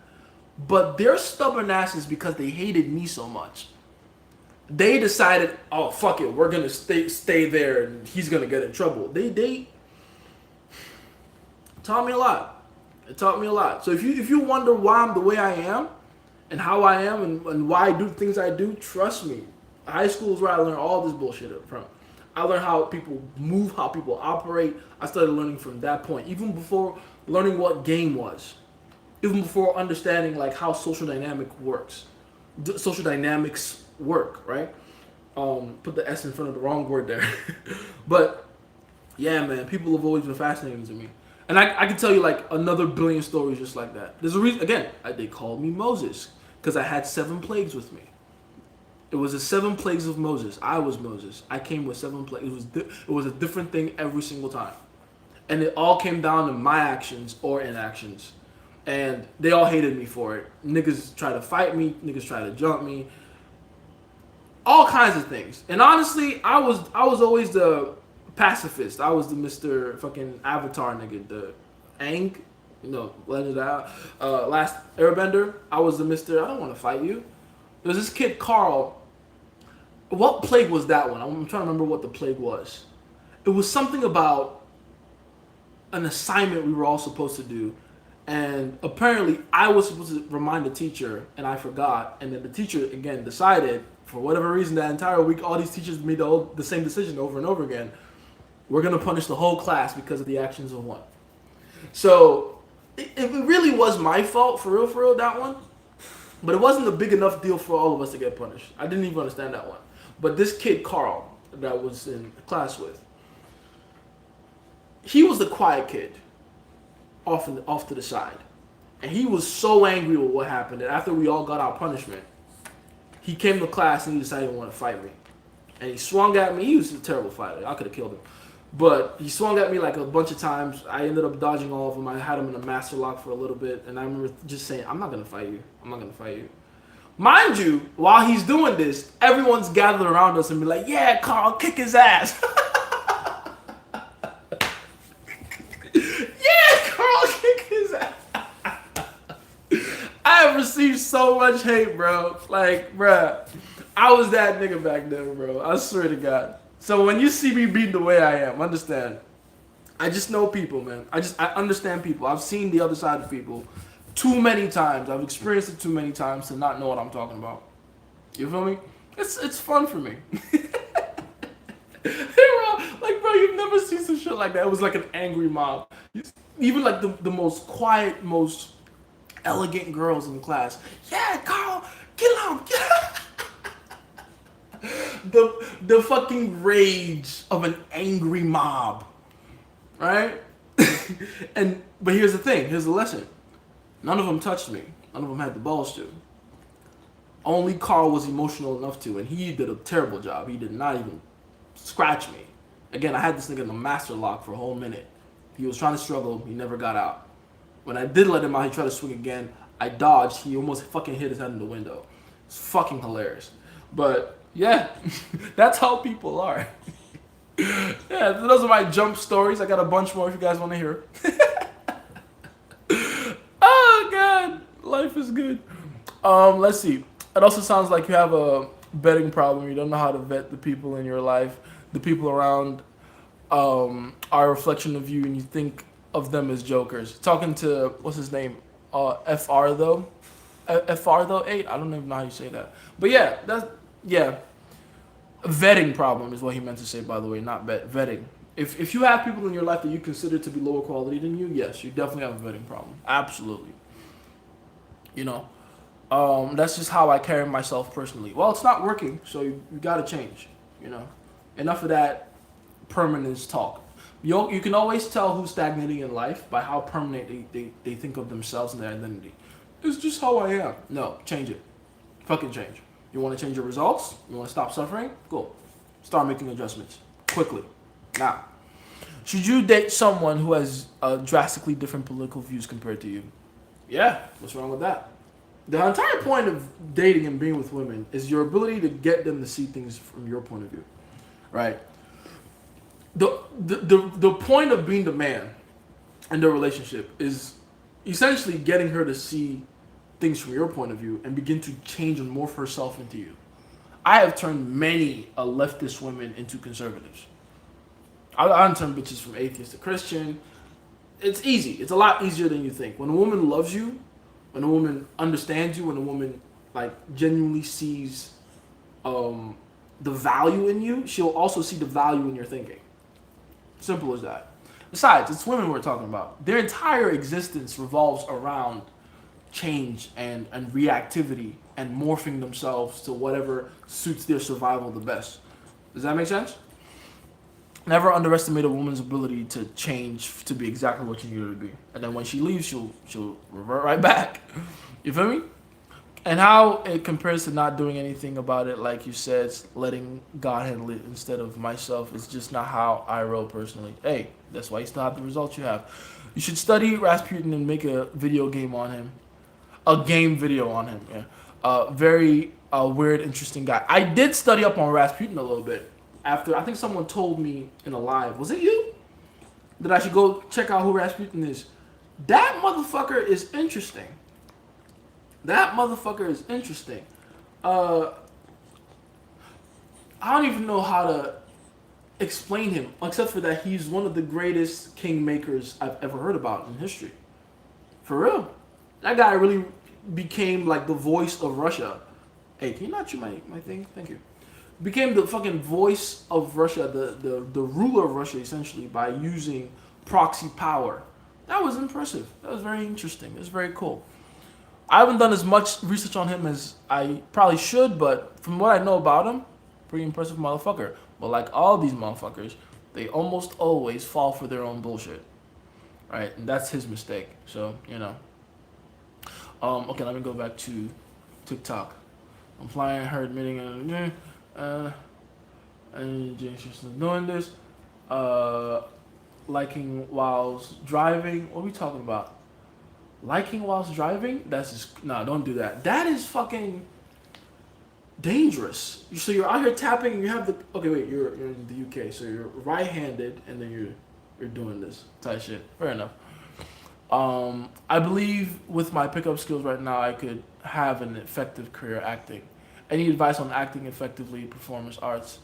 Feel the emotions deeply and allow them to give you the subtlety in your performance. I don't even know if I'm not qualified to give you acting lessons, but I think just from my point of view, the best actors are people that know how to convey emotions correctly and to the right degree, right? Your ability to be emotionally introspective will help. and your ability to be a good storyteller with your emotions will very much help. So yeah, what do you think Kamala would have been like as a leader and a woman? I feel like she would be. What's IMP? I have no idea what IMP is. Uh, I don't know what IMP is, but Kamala Harris as a leader is a bad idea for many several. Like you saw, if you were paying attention to both these candidates, Kamala and Trump, you saw many instances of her being wishy-washy, being back and forth, being essentially willing to wear whatever masks to impress whatever group of people. That's not what you want a leader to be like, because that doesn't bode well for you if you make that person the person you follow. Now compare that to Trump, who some would say is more harsh and direct, but that is the point. You want a leader that isn't willing to bend. It's very important that you don't pick someone that will bend for the sake of like diplomacy or any dumb shit like that. You want a motherfucker that's strong and that's wise and that's stubborn. You need stubbornness. Kamala wasn't stubborn. She was a chameleon. You don't need that. ChatGPT is dope when you know how to prompt it from an Evo perspective. Evo psych perspective, yes. What's going on? Just saying. I live with both parents in a loving home, type shit. He got into a beef with Candace Owens where she was putting dirt on his name, and he said on his, who are we talking about? I have Billy. That's the only message I see from Miles. Why is the gym a warm approach place and not a cold approach place? Because you go there often. You go there often. It is a place you're going to visit multiple times, and it's a place you're going to run into the same girls multiple times. If you're visiting there over and over again, if the chances of you seeing that girl over and over again are high, it's home approach. I'm going to miss your response. I'll ask you the same question when I'm back. I hope that won't be too inconvenient. You're fine, man. Yeah, it's like context doesn't exist to leftists. It doesn't. No, just fucking I met her a week ago. Ooh, so your friend jumped the gun. Your friend jumped the gun. Unfortunate, I mean. Yeah, I guess go up to her, apologize, and be like, listen, my friend misunderstood what we were. I didn't explain it to him. I guess he just kind of assumed, because I am usually a serial monogamist, but I'm switching things up right now. And yeah, I apologize for that. It was not his place to do that. Say that. You don't want, because it puts you in a bad position if your friend is treating her like that, because then she knows that you like her a lot. And you don't want to be the party that's more relationship focused than she is. It's a bad idea. He has 3 compliant wives, and now he's low status. His low status chick, which he's rocking with and looks very compliant to her, and she's not, and he's at an old age. And what would you call that? Is that what you mean to say? Like, so your dad is with a low status chick, very compliant, or he's compliant to her, she's not compliant to him. It sounds like he found himself a favorite, and she's gonna take advantage of that. Let's see. She texted me apologizing, and I told her, "You're good. Don't worry about it. It's not like we're dating." What would you do in that situation? Okay, perfect. She's the one that texted apologizing to you. Perfect. Even better. Then I would do it the way I told you. But she'd just be like, "Oh yeah, just listen. If anything, I should be apologizing to you." I don't know why he jumped the gun on that. I guess he just assumed we were a lot more together than we actually are, because I'm usually a serial monogamist, but I am switching things up right now. It's not your fault. If anything, it's his. I'll get him to apologize to you later, right? That's what you want to do. Let's see. Another chick. So I already read that one, didn't I? He gave me those soft strokes. God damn it! They're gonna clip me now. God damn it! No more one-itis. Thanks, Jace. No problem, man. I'll do what I can. Yeah, facts. High school really shaped who I am. I'm always grateful for that. Puberty is so important for developing your identity. Indeed, man. And if you can't stand up to your own classmates in high school, you can't stand up to the world right now. I really believe that shit. A lot of you have fears that you carry along with you till this day because of the experiences you had in high school. I believe that. I really believe that.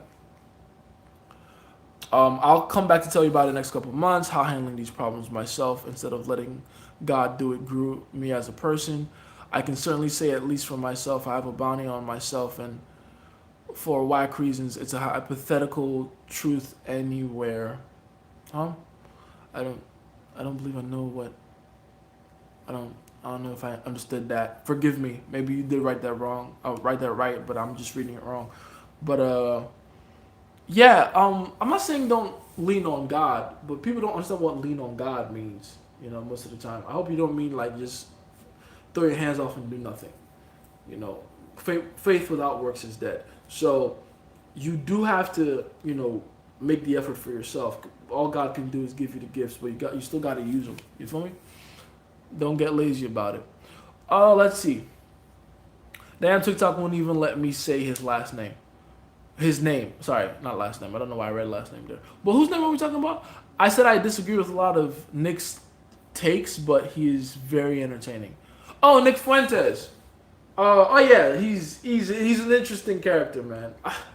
I don't see. I didn't even think about it when it first happened, but now that Charlie Kirk is gone, he's gonna be the next up, bro. That's scary. That's genuinely scary. That's because Nick is not as nice as Charlie was. Nick is the radical. Nick is gonna like create like he's all for the chaos. He's all for the bullshit, the nonsense. Yeah, so and that's who everyone is going to gravitate towards now, especially because the pain they feel from the death of Kirk. So it's literally the same thing I saw happen with the red pill. Like what, 5 years ago? Around 5 years ago, when Kevin Samuels died. Not even before then, honestly. What happened? What was the main thing that happened that made everyone start shifting to red pill ideology? Can't remember what it was. But there was like a nexus event. Something happened. A lot of men. Was it Me Too? Was it the advent of Me Too? And how women like severely, obviously, took advantage of it and began to like levy false allegations. And I think it was when Aziz Ansari, when that happened, that really changed a lot of things. If you guys don't remember the story, Aziz Ansari was, and this is a stand-up comedian, Indian guy, and he went on a date with a chick. And it was a bad date. His mistake was pretty much just he didn't know how to run a date correctly, and it ended up making things just a little awkward and weird for the girl. Just a few minor social mistakes, and then the girl went on Twitter and released an entire like 20-page thread on Twitter of like hashtag Me Too. This is what Aziz Ansari did to me, like trying to vilify the guy like a fucking rapist or something. And it was far from that. Like, that was not even remotely what happened. He just made her feel uncomfortable in certain situations because he lacked social awareness. That, I think, was a major turning point for a lot of men that drove a lot of men into that extreme red pill view. That is when it really started, I think. I think it depends on who you are and what you remember, but I feel like for a lot of men, that was a major shift, right? And then the red pill became a thing, and it's just been like that ever since. But again, it's pain. It's pain that's driving these decisions. It's not a sound mind. It's not a logical head. It's these women ain't shit. Nah. you know? So it's everyone just needs to chill and not be in pain so much. Let's see. Damn, I already read that one. I deleted my Hinge 2 weeks ago because I was bored. Should I re-download it? That's actually a perfectly good reason to delete your Hinge when you're bored. You're too tired of success. Get it back. Why not? Why not? They deleted Charlie Kirk. Woke has gone too far in America. See, and because you're saying that now, you're going to find Nick Fuentes very appealing. See, you're seeing what I'm talking about right there. Yeah, I've come across Nick on my For You page after Kirk's death. He's a character for sure. Man, he's going to run shit now. You feel what I'm saying? Like it's gonna be crazy. It's gonna be fucking crazy. Let's see. What's your advice for a kid if he knows his mother is cheating on his dad? Talk and break up the family or stay quiet? You idiot. Get money from the guy she's cheating with. You moron. You about to get rich.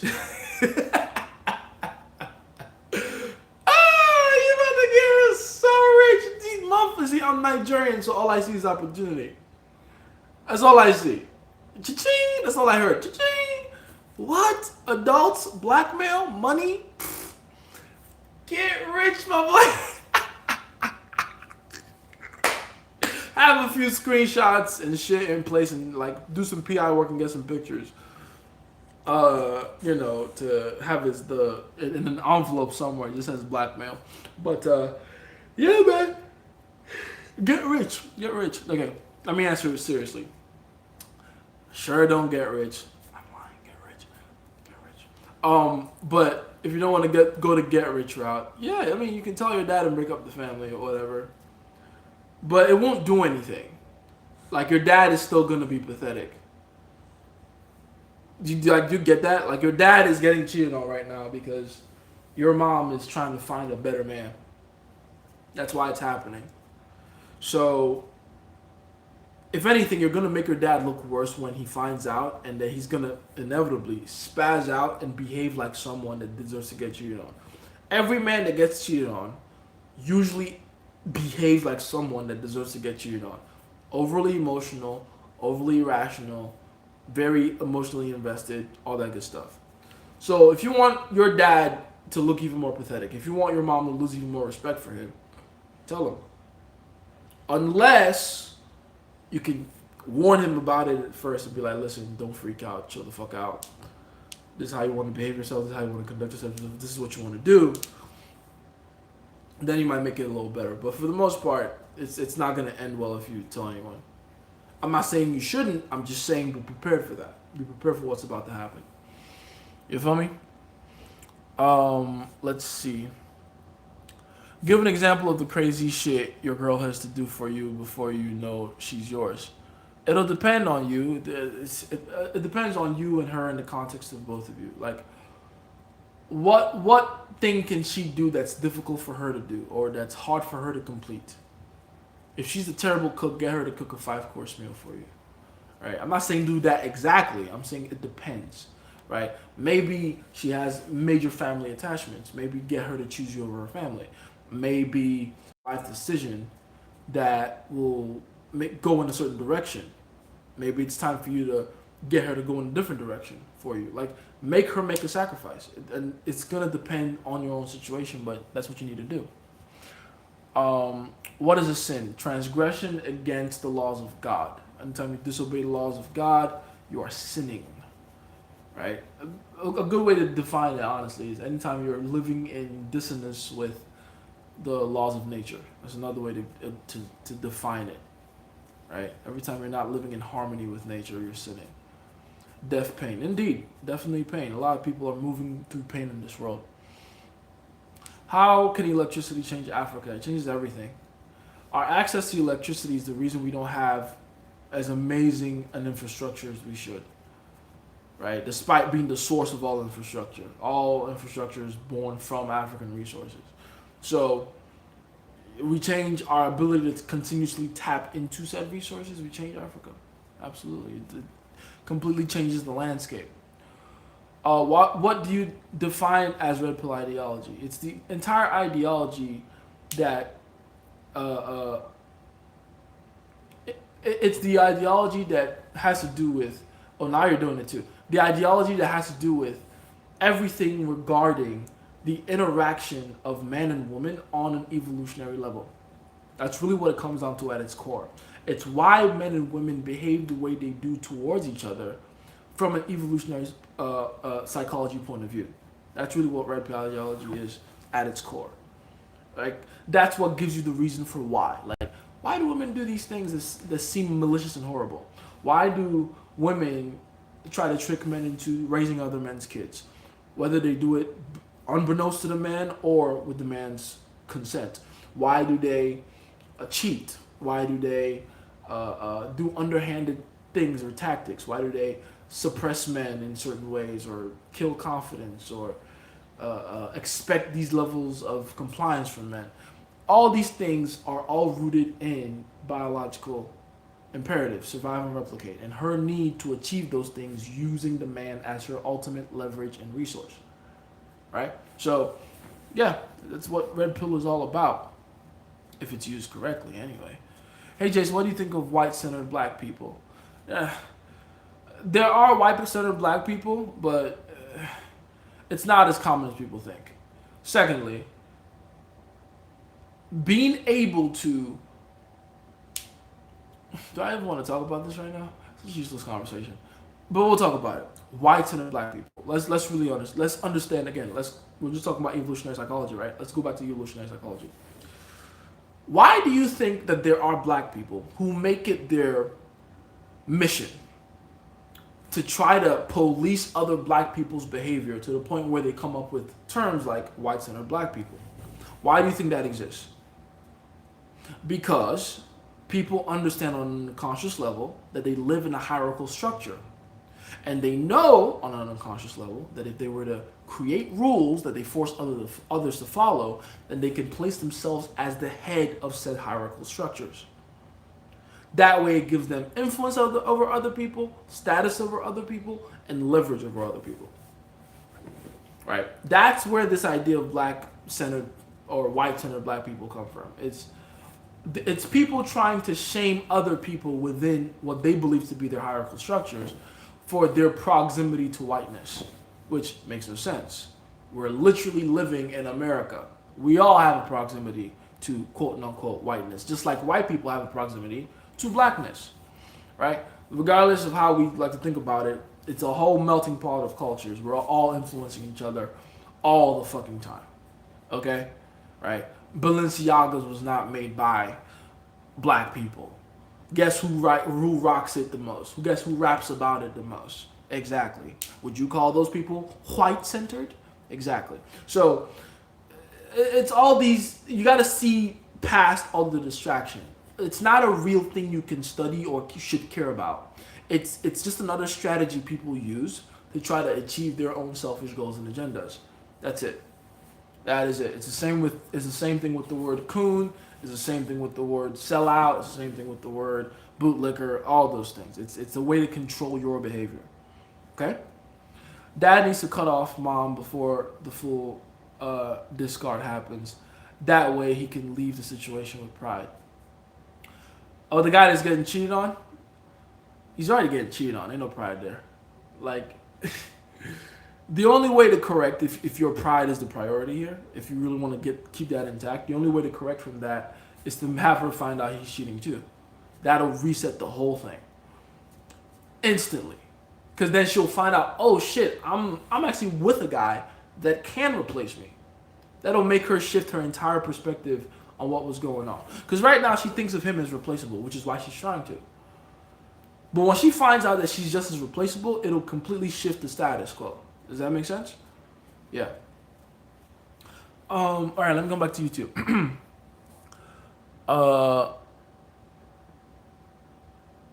No, I didn't answer that question. Do you think it's wrong or flawed that I don't give a damn about marriage? I don't have anything against it.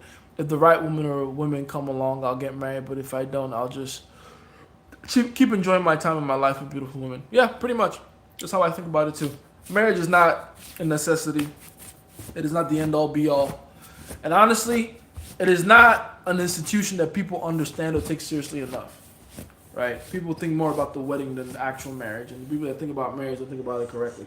Because they don't understand what marriage is all about, what it's for, what it should be prioritized as. Right? People think of marriage as a tool they can use to not live alone. I'm not even kidding. That's how pathetic most people are. But that's not what marriage is all about. People also think of marriage as like the ideal circumstance under which to raise kids, which it can be, but it's also not the point of marriage. That's stupid. If you make your entire point of getting married as progeny, as fucking reproduction and replication, your ability to do that, you're severely undermining the point of marriage, right? So, yeah, people just don't understand how marriage works, man. That's why they think it's something to rush into. You can't rush into that type of shit. I fought my weaknesses, and that's what I'm emphasizing. I'm about to get it dealt with. Good for you if you have nobody trying to do that. What are you talking about? Charlie Kirk, not even him survived. You see what I mean? What made Charlie Kirk vulnerable to his inevitable fate? I feel like we're jumping all over the place, FR, though. I'm trying to really be on the same wavelength as you right now. Charlie Kirk, yeah, you're right. A bullet took out Charlie Kirk. Absolutely. Yeah. If you're talking about the inevitability of it all, that's cool. You can definitely look at it from that point of view.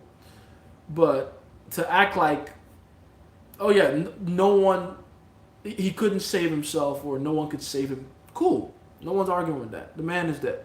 It's unfortunate, but it's true. The man is dead. And that is by the actions of someone who decided to take their lives into his hands. Right? But that's not a good thing. It's not normal. That's not something that should be looked at with like a nihilistic point of view. Because if you do that, you allow that to become something that has power over you. And I think people don't get that. Like again, we wrestle not against flesh and blood, but spiritual principalities and powers in high places, right? That's a fancy way of saying we wrestle against the metaphysical that controls the mental. We wrestle against things that are constantly trying to keep us in the frequency of victimhood. If you looked at Charlie Kirk's death and what you learned was, man, not even his own whatever could save him. It's like, cool, you can look at it like that, but you're looking at it incorrectly. What you should look at is go, okay, something is definitely wrong in this particular point here, in this particular situation. Let's find a way to do something about it. Let's actually create a change. Let's create a change in discourse, ideology, legislation, whatever. Because this can't go unpunished. This can't like, fuck me, fuck you, fuck our own personal safety or, self-preservation. What about this entire existence? Making this world a better place. Like imagine, right? Imagine, in my opinion, the level of audacity you have to have that kind of mindset when you see something like that happen. Think about if our ancestors talked or thought like that. Oh, someone just got ate by a lion. Hey, it is what it is. If they had that kind of attitude, we wouldn't have any of the technological advancement we have now, and which is not the same reason why you and I have not come in contact with a lion a day in our lives in a less than ideal situation. I've seen a couple lions, but only in safaris or zoos. Never in an unsafe environment. You want to know why? Because our ancestors went, yo, we're getting eaten by lions. Let's do something about that. Let's change that. Let's make it better. You see what I'm saying? You gotta be able to catch when your mind is slipping into victimhood. You have to catch it. You have to catch it. If you don't catch it, it begins to make sense to be a fucking victim of life. You have to catch that shit. You have to. For your own good. You feel what I'm saying? It's very important. It's like, yeah, oh, we're all vulnerable, we're all this, we're all that. Yeah, but should we be? You feel me? Bro, how are you missing the point constantly? He clarified that he wasn't talking about guns. Yeah, you gotta forgive him, Philip. Again, this is it's actually a perfect example of what I keep talking about when I say the reticular activation system. He's so focused on seeing the world a certain way, he can't see the possibility of the other side. And you talk about what really is demon possession. That's what it looks like. Right? I'm not saying that to hurt your feelings, by the way, FR. I'm just calling you FR. I don't know how to say the rest of your name. But I'm not saying that to hurt your feelings. I'm just saying that's what demon possession looks like. When it blinds you from any other possibility. You literally, at this point, cannot see greater opportunity.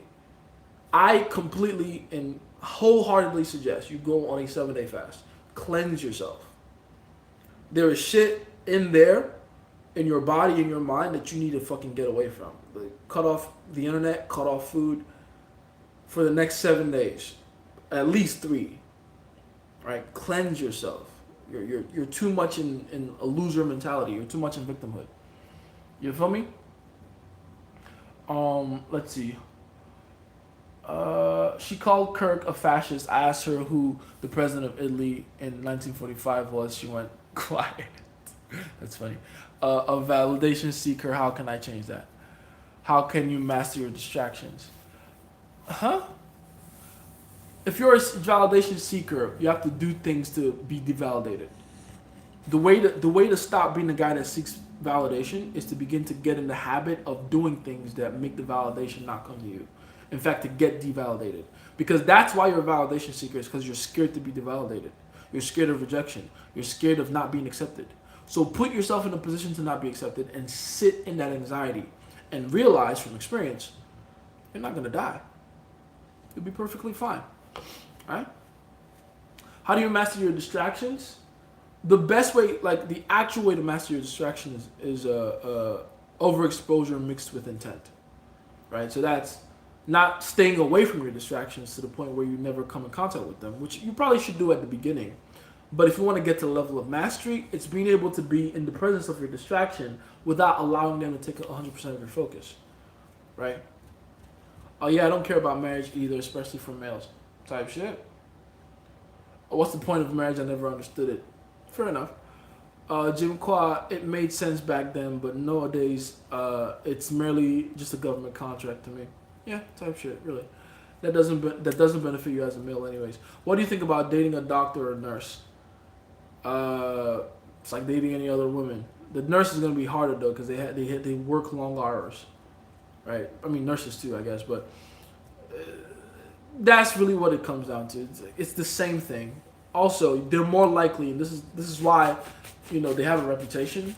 They're more likely to fuck and be with people in their practice, not because they're elitist necessarily, but because those are the people they're going to be spending the most time with. It's really that simple. So, yeah, if you're not in that world, you're probably going to get cheated on, just for the sake of proximity, you know. Let's see. What's going on? Can I get the advice about moving out again? What advice? Cutting off the internet is so healing, honestly. Yes, it is. Moving out? What advice? When did you ask me about moving out? That's the first I'm hearing of that. Let's see. TikTok is taking out my comments. Oh. Jason, I'm an 18-year-old from home. Carved me validations. How can I change? I already answered that question. How do you get over the fear of going up to someone? You do it enough times to where you stop being scared of it.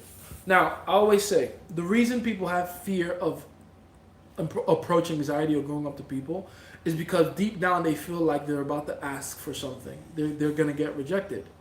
Because that's what happens when you assume you're about to ask for something, then you are also going to be assuming the possibility of rejection. So now imagine you had a bit of a change of mind and you decided instead of trying to go and extract something from someone, you're trying to give them something. The analogy I use is imagine if I gave you a mandate and I said, go and ask 20 people or 100 people for $1, right? You'd be like, ugh, that's about to be painful because you might get rejected by the majority of the people. In fact, you might probably come back with just a single dollar, right? Now imagine I changed it up and instead of asking 100 people for $1, I said, here's $100. Go and give 20 people $5 each, right?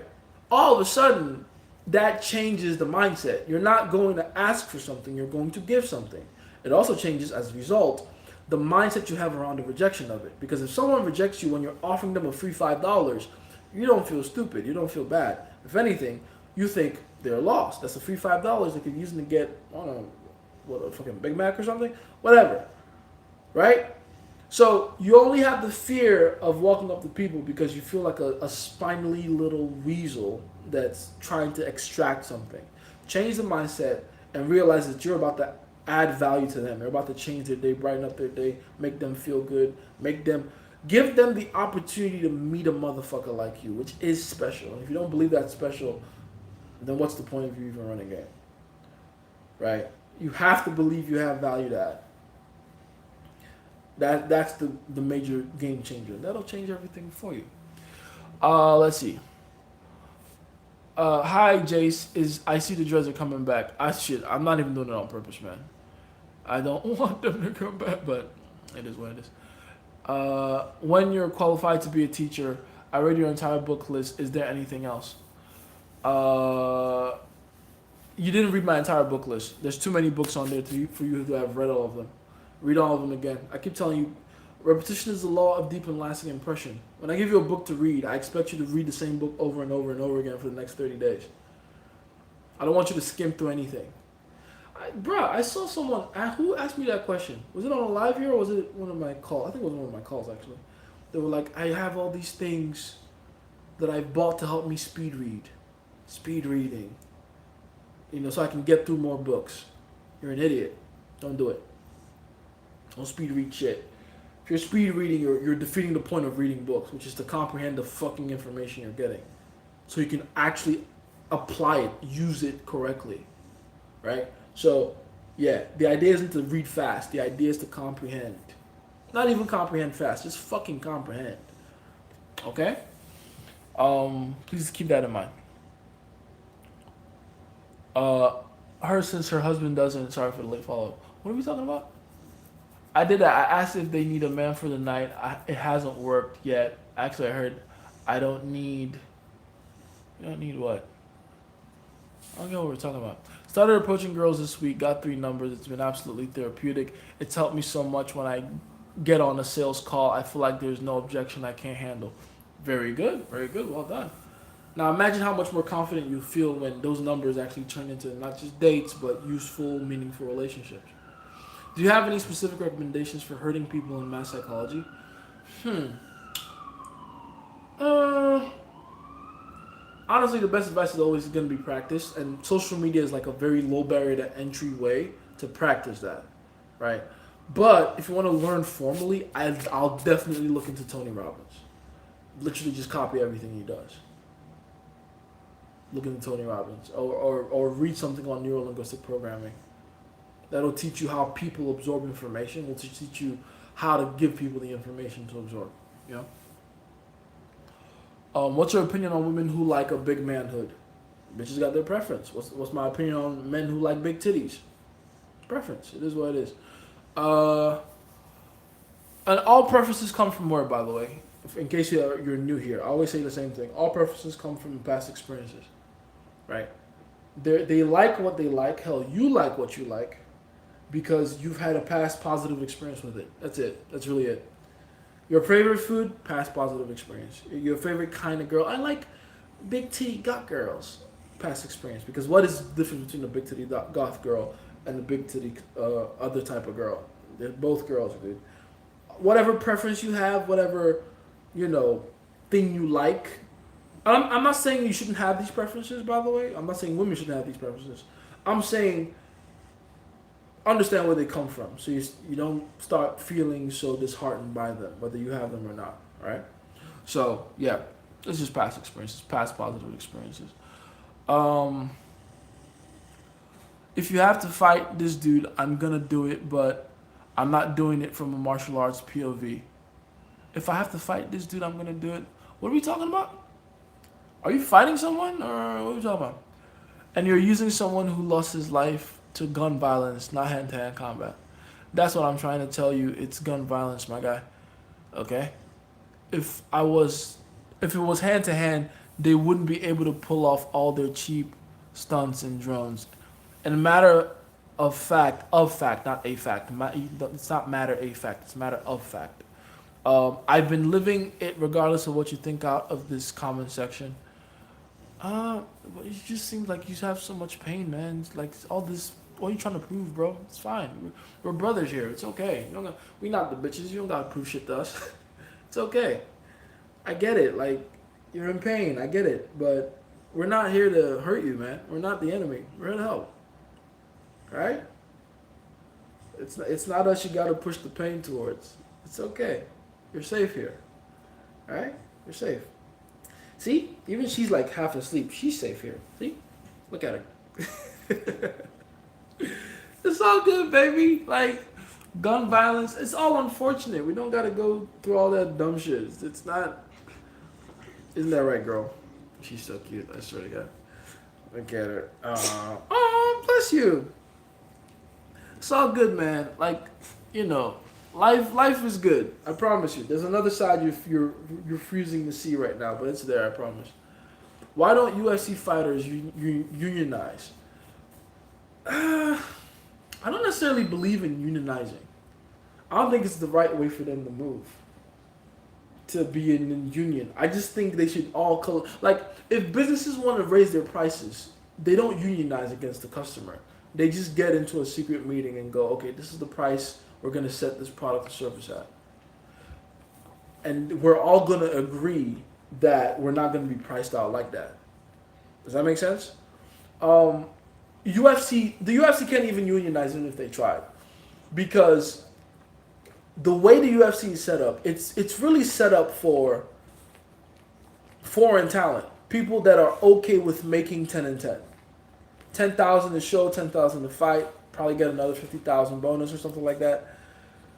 It's perfectly set up for those people in especially the third world where that disparity in income means a lot. Fuck the millions of dollars and shit, right? With that said, though, I do think the point is to work your way up to the level where you're so high profile and so important to the UFC as a leverage that you can call your shots, you can call your price. That's what Conor did. That's what Izzy did. Shit, that's the whole reason John Jones retired, right? His ability to call his price. So it's a dog eats dog type of world in that world, but I think it creates for a better environment if you leave it that way. With that said, though, I still think it's a better opportunity than any other sport, like boxing, for instance. Boxing, you have to pretty much fight for free, and you're first coming up, even in the professional leagues. Even if you fight in the undercard at the zone, you're not getting paid. In the UFC, you are. That's better. Now, you can make arguments that the UFC is making too much money to be that stingy with their fighters, and I'm inclined to agree. I definitely am inclined to agree. I think Dana can afford to do a lot better than just 10 and 10, right? I think he can do 50 and 50. With that said, though, you give a brand new fighter on the undercard 100 grand off rip. What's the chances they want to fight again?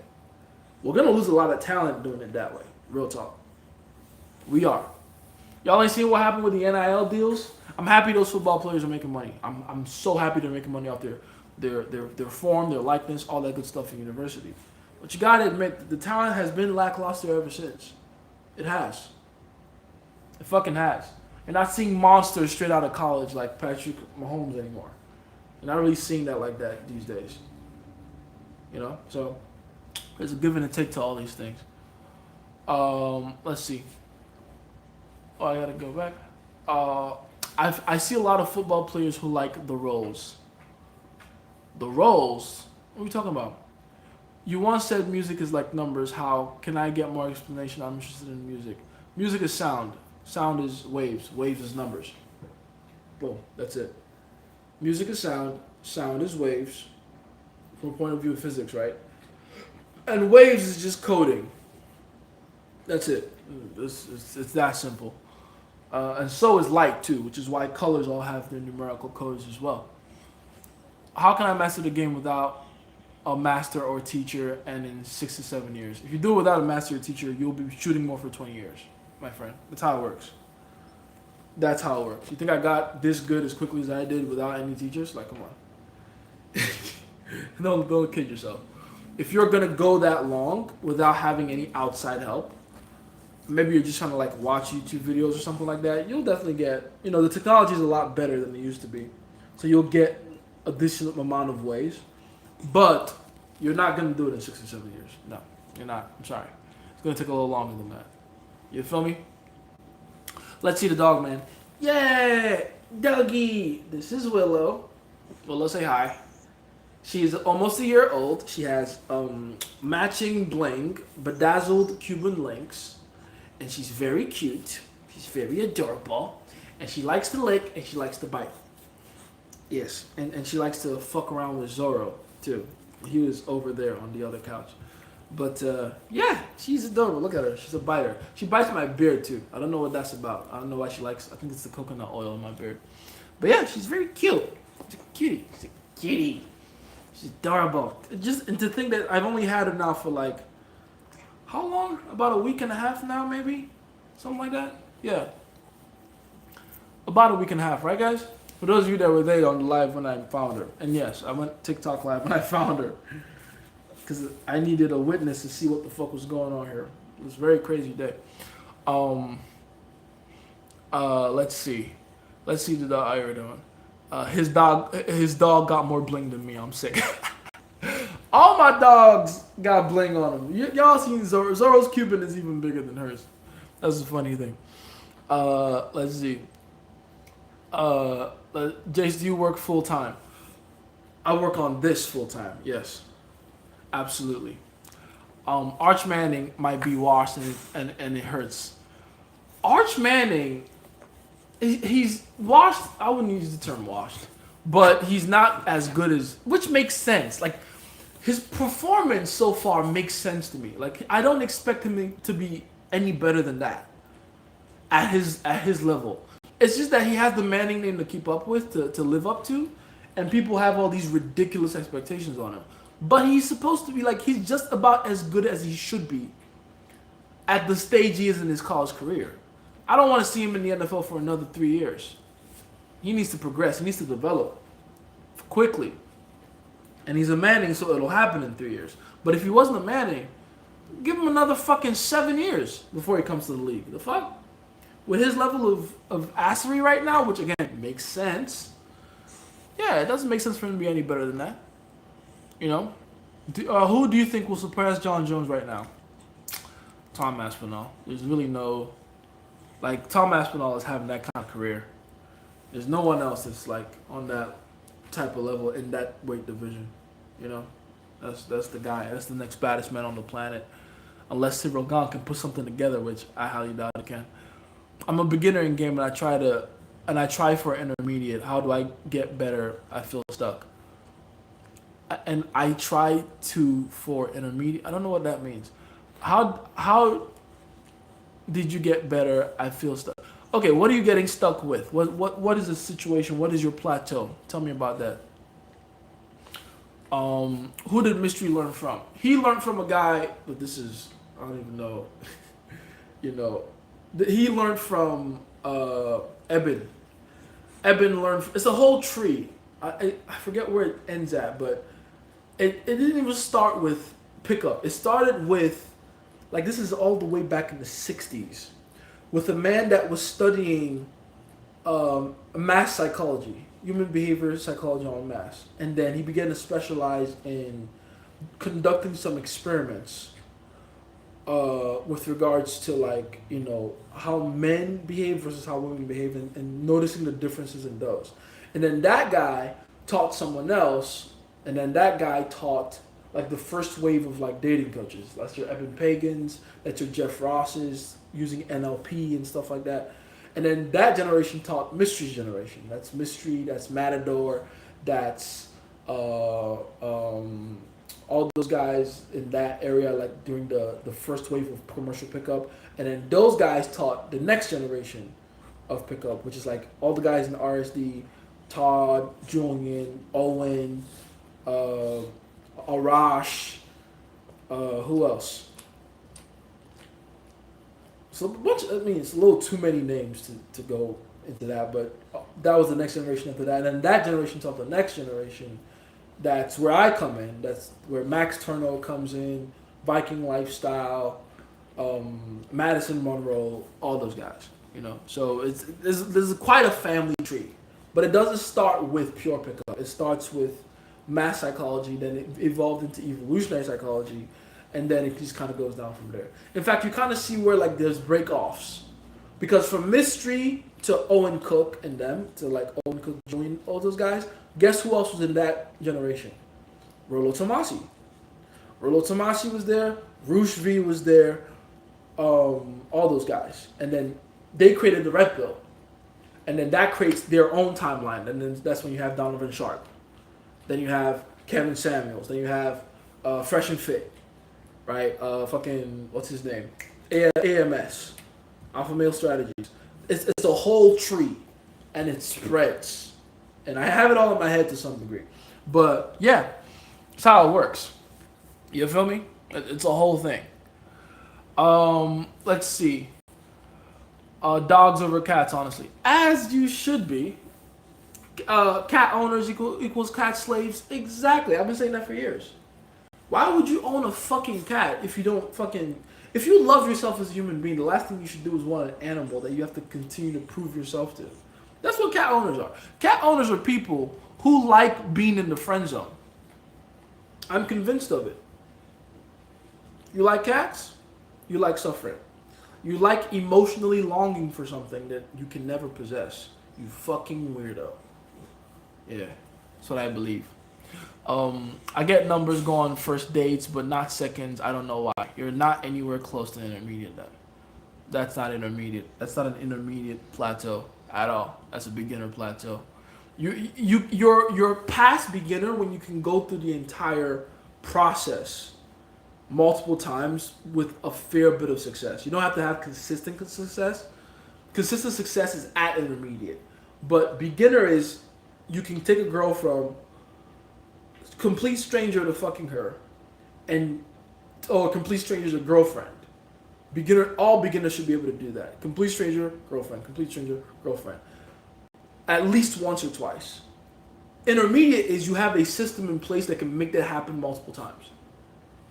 That's intermediate. Advanced is you can circumvent the rules. You're God now. You don't have to obey the same rules beginners do to get the same results.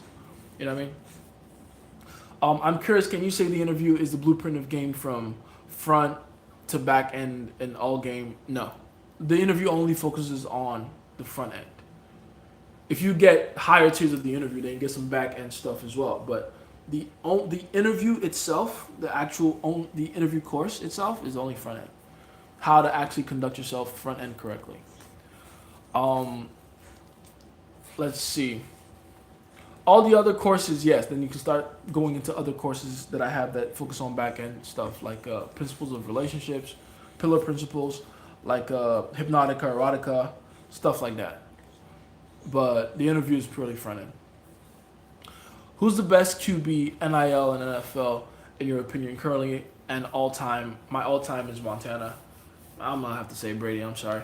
I understand the argument for Montana, but I feel like the circumstances for Brady are different. The competition was better during this time. The quality of competition was way higher, way tougher. Montana wasn't having to throw in tight ass lanes covered by people like fucking Ed Reed, right? Like Reeves Island, like fucking Jalen Ramsey, right? Like Troy Polamalu. I'm sorry, there's levels to the shit. The safeties, the backs, the linesmen of today that Brady had to face and conquer multiple times were just way better than anyone. Okay, he did have Lawrence Taylor. I'll give him that. But aside from that, nah. It's like having to throw under center and fucking Aaron Donald is about to pressure you. Come on, it's levels to this shit. It's levels to this shit. All right, so it's Tom Brady for me all time. Current best NFL. Shit.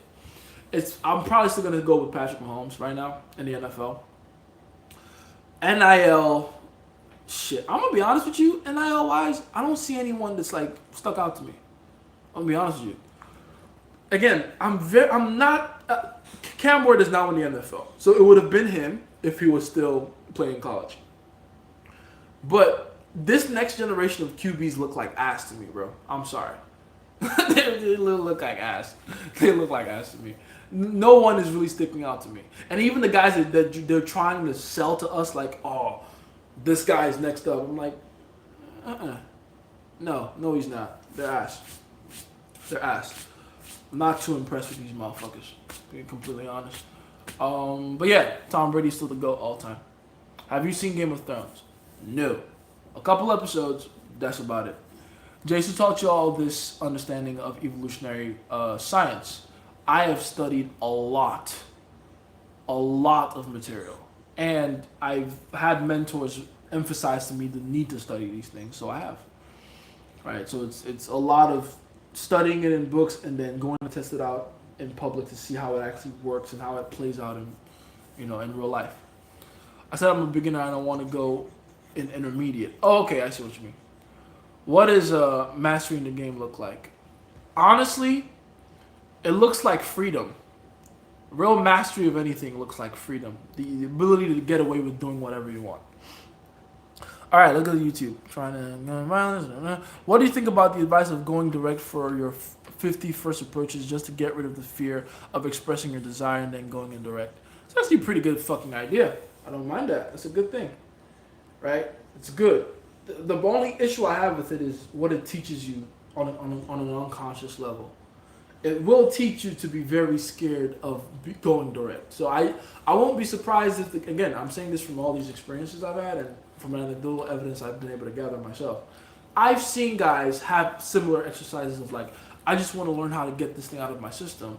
But then they learn so much rejection from being direct that when it comes down to like when it comes time to pulling the trigger later on in the interaction, they're hesitant because they've accidentally taught themselves to be scared of being that way, to be scared of being man to woman. I mean, think about it. Everything you do teaches your brain and rewires your wiring, your nervous system.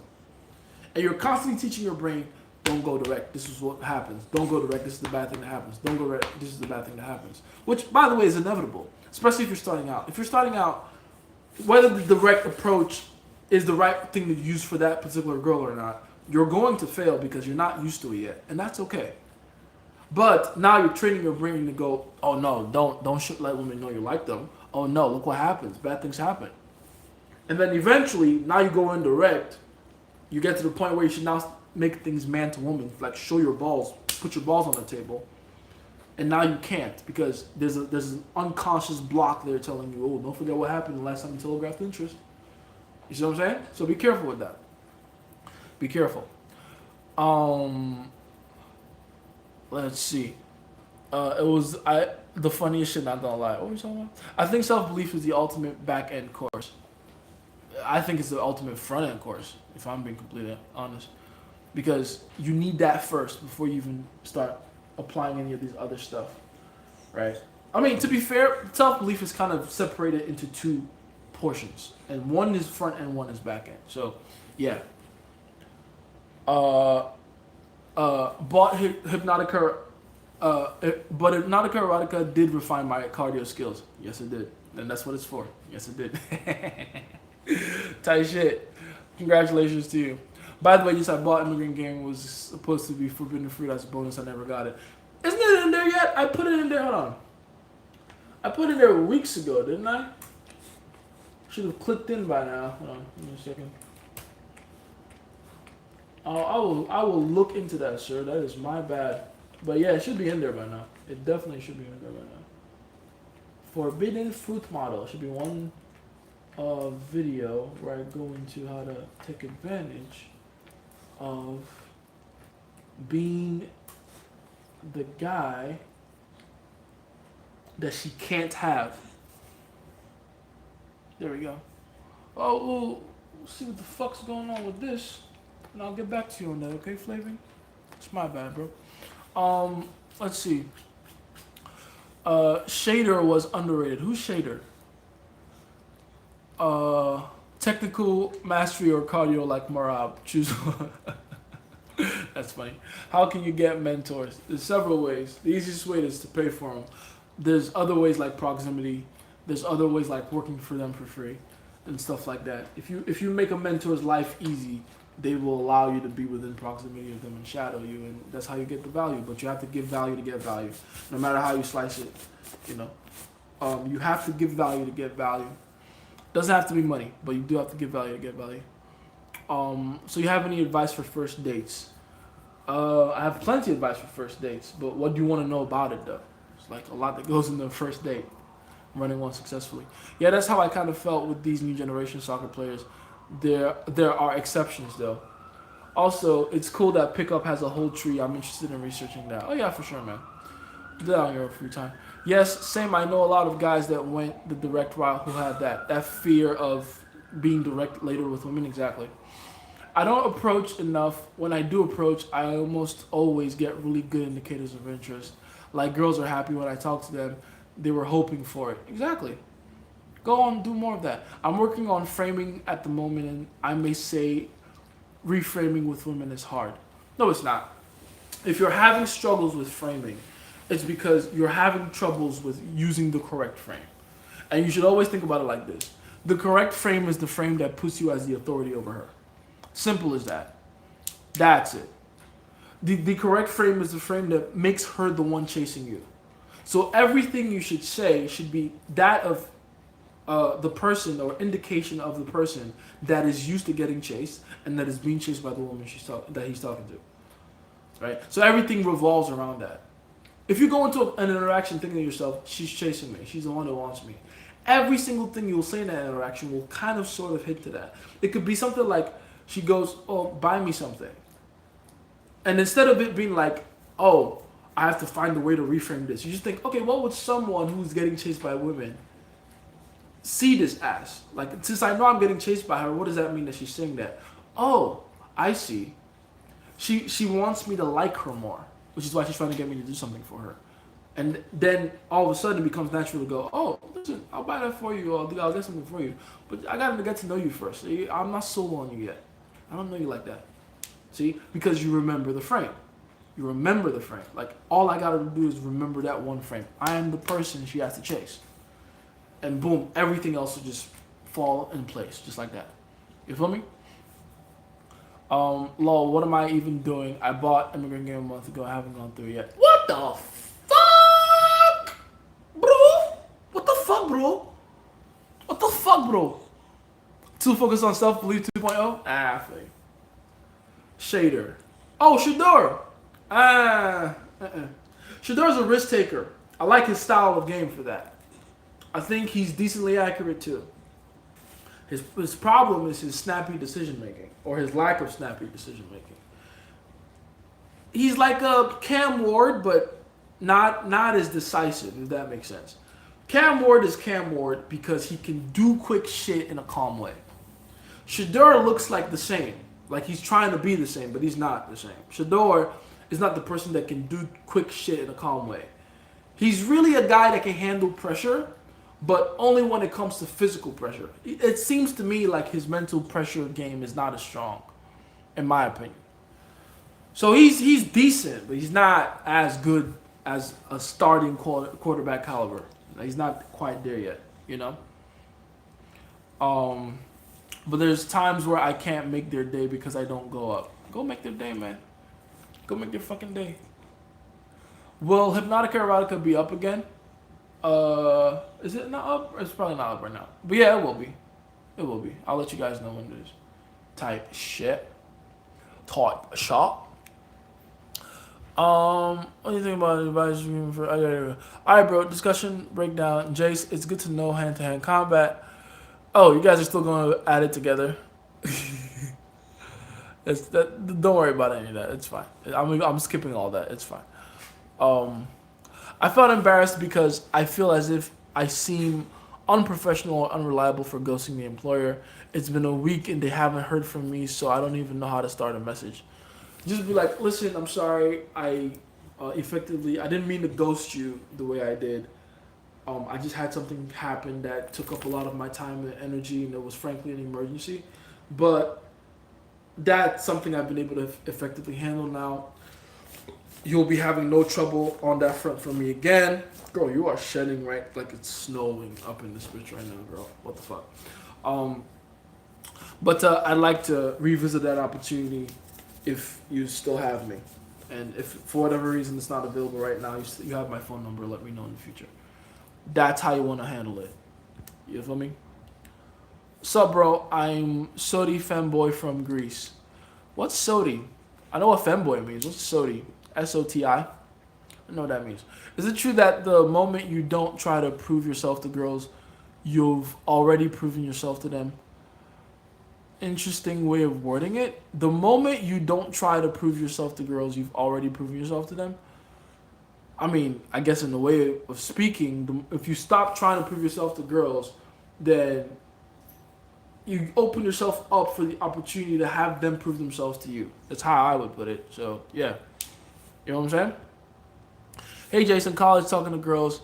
It seems like this girl I like the most seems more shy. Is there a way to overcome this? Should I even try or just let the convo end when it does? You can let the convo end when it does if she's a little more shy or whatever, but I would say since she is more shy, you can start pushing things along a little further or quicker than most. You know what I mean? That's what you should do. You should start like pushing to meet her later or alone or in a different location, blah, blah. You know, boxing and MMA are completely different. MMA fighters are unproven top-level boxers fought for free through high-level amateur and Olympic competitions. There's way more risk signing an MMA prospect. MMA fighters are compensated way better than the world wants to admit versus other combat sports like judo, wrestling, Muay Thai. Yes. Especially like when you really compare, I feel like that's what people are doing, right? They're comparing the highest of the highest levels boxers to the highest of the highest level MMA guys. And yes, Canelo is making way more money than like, you know, Ilya Topuria. Definitely, we can all agree on that. But the guy who's coming up in the undercard and boxing is making pennies compared to the undercard in the UFC. UFC fighters are definitely getting paid a lot better, man. A lot better. And these guys are improving. And I'm happy you mentioned that too, Peter. These guys really are improving. The UFC really puts money and time behind and marketing dollars behind motherfuckers that they don't even know are gonna work out. The UFC runs like a fucking record label. They'll sign anybody, but they know that there's only a few people that actually keep the lights on. Only a few really good recording artists that keep the lights on. So yeah, it's quite the business model. You feel me? Do you know this YouTube channel called Far From Average? If you do, what do you think about it? I've heard that YouTube channel before. I've heard it. Far From Average. I know I've heard of that before. I don't remember it right now. I know it's probably been years or something. Far From Average. It was probably during my brain rot days where I was watching a lot of those. The kind of channels I watch now are not that kind of channel, dude. I watch some deep level shit. You know? Let's see. I made a mistake and learned the hard way. I knew about it, but I just ignored it. She was stalking my social media enough to know I was supposed to be at a party and she didn't see me. I've not heard, but you said something was going on back home. All I heard was kidnapping. Isn't that the regular activity? No, it's a lot deeper than that. When she got home after the party, so my grandma got sick and died the day after my birthday. Damn. And I showed weakness. As you should. The fuck? Your grandma died. The time to cry, it's then. The fuck? What, are you a robot? Showed weakness. You're supposed to cry when your grandma dies. She would think of you as emotionally unstable and untrustworthy if you don't die when a family member dies. And for all those of you that think everything has to always be about being alpha, keep that in mind. If your family member dies and you don't have the proper emotional response to that, there's something fucking wrong with you. Alright, so yeah, show weakness. You're supposed to. Getting old must be such a struggle for women. I was just talking to my grandma thinking, damn, man. Do you think 7s and 8s get approached multiple times a day? Absolutely. Yes, they do. They just don't get approached by the guys they want, which is why it's frustrating. You gotta understand, being a 7 or like a 6 or a 7 especially, it's very frustrating for women because they have guys that they actually want, and they probably have some like past experience with one of those guys, so they delude themselves into thinking that they have what it takes to get and keep one of those guys. But they actually can't. Plus, the only options they have are guys that are at their level, guys that they actually deserve, but they've deluded themselves into thinking that they deserve better. You know what I mean? Sad. Very sad. Let's see. And Sean, follow me on Instagram. One of my most craziest lessons I've learned in game. That you're not learning the right lesson, man. You're not learning the right lesson. You're not learning the right lesson. What weakness did you show that all of a sudden she unfollowed you? Unless you fucking started punching the wall, you didn't show weakness. That you're supposed to. What's up, bro? You're supposed to have that proper emotional response to your grandma dying. How did you escape your brain rot days? Fasting. You stay away from it. I wanted to get revenge from dating her schoolmate. I'm gonna stop you right there. That's stupid. That's childish. Meaningless. Let's see. Do you think there are people out there better than you in the art of pickup? I really don't believe anyone is better than me when it comes to what I can do in pickup. I really don't. Advertisement is the key to success. I'll make sure to advertise it all in my lifetime because I'm fed up with it. I know I talk a whole lot, and if people haven't already figured it out by now, I'll make sure to advertise my progress and growth. No BS. Cool. Bro sounds like an anime character. I'm gonna advertise my life. Believe it. Do you, my boy? Become Okage. Shit. Life is short. Get Kurama to give you chakra. Become Okage, my guy. That's how it works. You feel me? Let's see. Uh, how does learning NLP help with game building attraction, comfort, or attention? I think NLP actually helps the most with comfort building.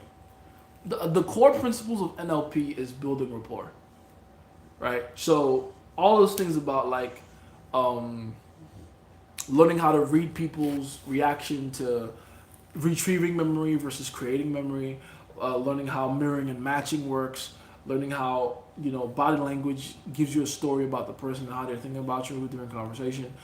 NLP actually really helps with comfort building. Very quick comfort building if you know how to use it. Absolutely, it's very good with that. Let's see. Is it worth it to go study all of it?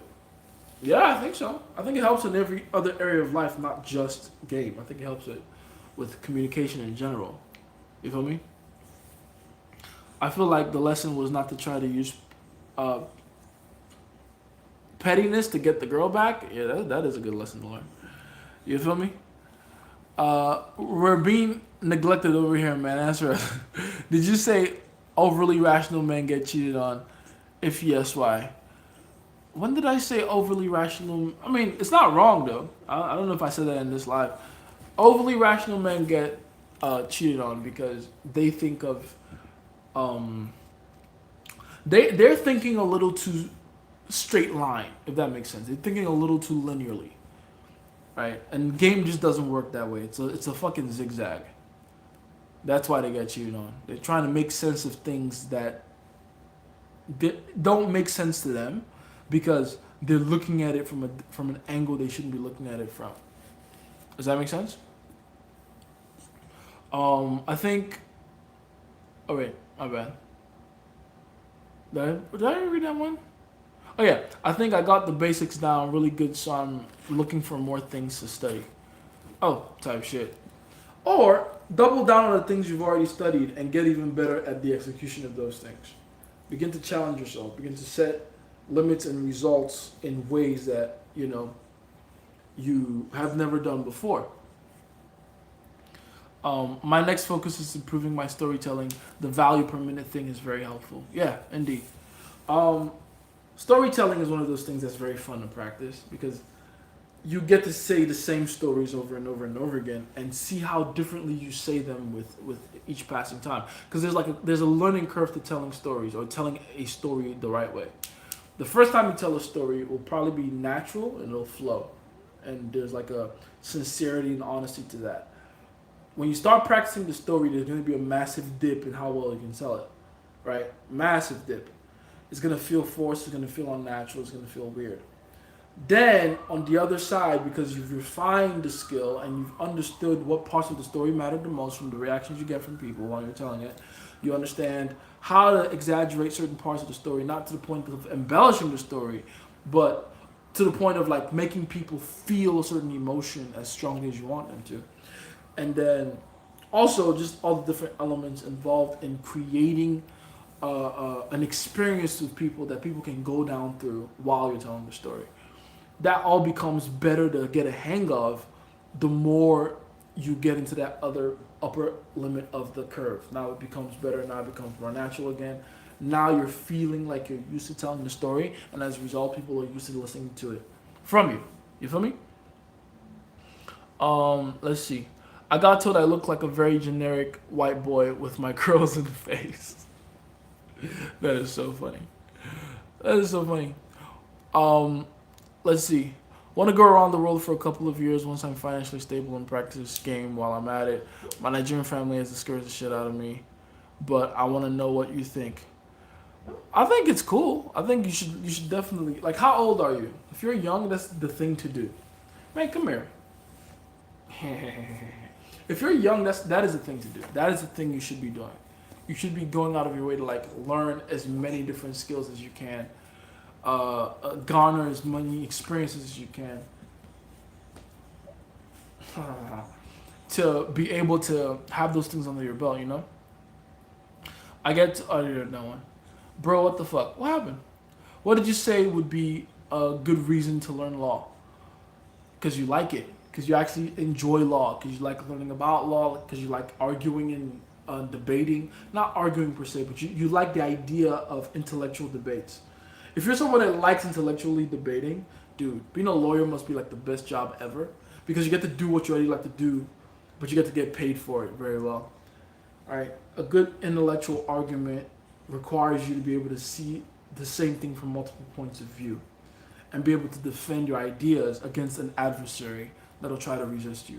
It's a very fun thing to do. It's like getting played to play chess, but with words and ideologies. It's fun. That's because girls.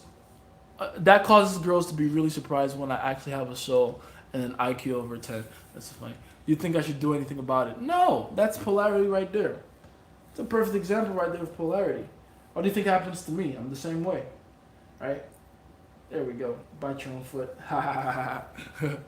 It's the same thing. Is you want people to look at you one way and then experience you another. It makes the experience matter even more. Like you can drink cold water and it feels cold, but you want to know what will make that cold water feel colder is if you drink hot water first, right? It's that disparity in emotions that make each emotion much stronger. And so, without having to make any massive changes to yourself, just being able to be one way in the front end and being another way in the back end makes women so surprised by you that they end up having those two major dichotomies in emotion to high degrees. You feel me? Don't get me wrong, I look good, but I like a handsome version of your average. But I look like a handsome version of your average white boy. That's so funny. That's good. You're nice and inconspicuous. You're under the radar. So that when you start talking to them, they find out very quickly, oh shit, this guy's fucking interesting. Yeah, that's exactly the effect that you're looking for. Do you think it's correct to say that everything in game essentially comes down to attention distribution? I want to say that it's a big part of it because it really is.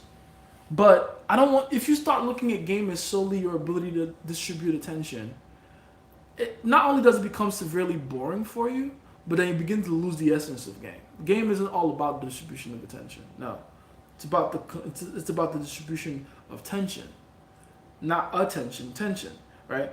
It's about how well you can control emotions, how well you can get her to feel something, and how intensely you can make her feel it, and how intensely you can make her feel emotions that you're feeling with her at the same time without being drawn into those same emotions to the same degree, right? That's where it gets really fun. That's what game is about. If you make game all about distributing attention, you turn yourself into an automatic feeder for a dog. You know what I mean when I say that? You turn yourself into someone that becomes so hyper vigilant about how much attention you're giving girls. And then that becomes your ultimate focus, which defeats the entire point of game. Your entire focus of game shouldn't be worrying constantly about how much attention you're giving your girl at any given time. Because then that makes you just like a class monitor, but for your relationship. And it's not fun. You feel me? I'm 22 right now. I want to start it before I turn 25, 26. I'm putting her in a chokehold. Watch this. Obviously, I'm not going to tighten it. Oh, she escaped. God damn it. And now she's biting my ring. Let me put her in the head and arm. Do I got it? I gotta lock that in. She's gonna try to escape. Oh, she escaped. God damn it. Why do I do that with my dogs? Why do I practice jujitsu on my dogs? Anyway, it's crazy how polarity works. I have a really high elo in chess, read books, but I'm also a boxer and workout bro. And women treat it like it's a big deal. Bro, I'm just fit and I read fantasy. Exactly, pretty much. Yeah. I love that idea too, by the way. The ability to surprise people with how multidimensional you are. That's what makes it so fun. You know, damn, Zoro BJJ black belt. For real. Nah, Zoro's that good. She's like, Willow's like, you know, probably a blue belt or something. But Zoro's up there. They actually go at each other, funny enough. They be grappling and shit. And she's a headhunter, this one. She's a fucking headhunter. She's like that. You feel me? Uh, do you think it's correct to say that everything in game essentially comes? Oh, there's that one. Then also public speaking. How can I improve this? Practice, practice, practice, practice. Get used to talking to people. I feel like there's three different stages of getting good at public speaking. The first stage is the initial stage, getting good at talking to people normally when you're talking to them like in groups. That is the biggest hump most people can't even get past. But if you get past that, you're on your way.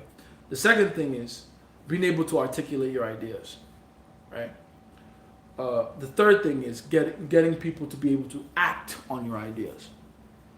If you learn those three things, you learn public speaking. All right. I'm thinking of getting some type of cornrows and would look nice with my strong features. You could, but I wouldn't put that much tension on your scalp. Don't know you do that. Also, your time is the most important comfort building tool. Your undivided attention is indeed the most important comfort building tool. Just so I can be sure you're ignoring my questions. No, not even a little bit. But if you want me to, I will.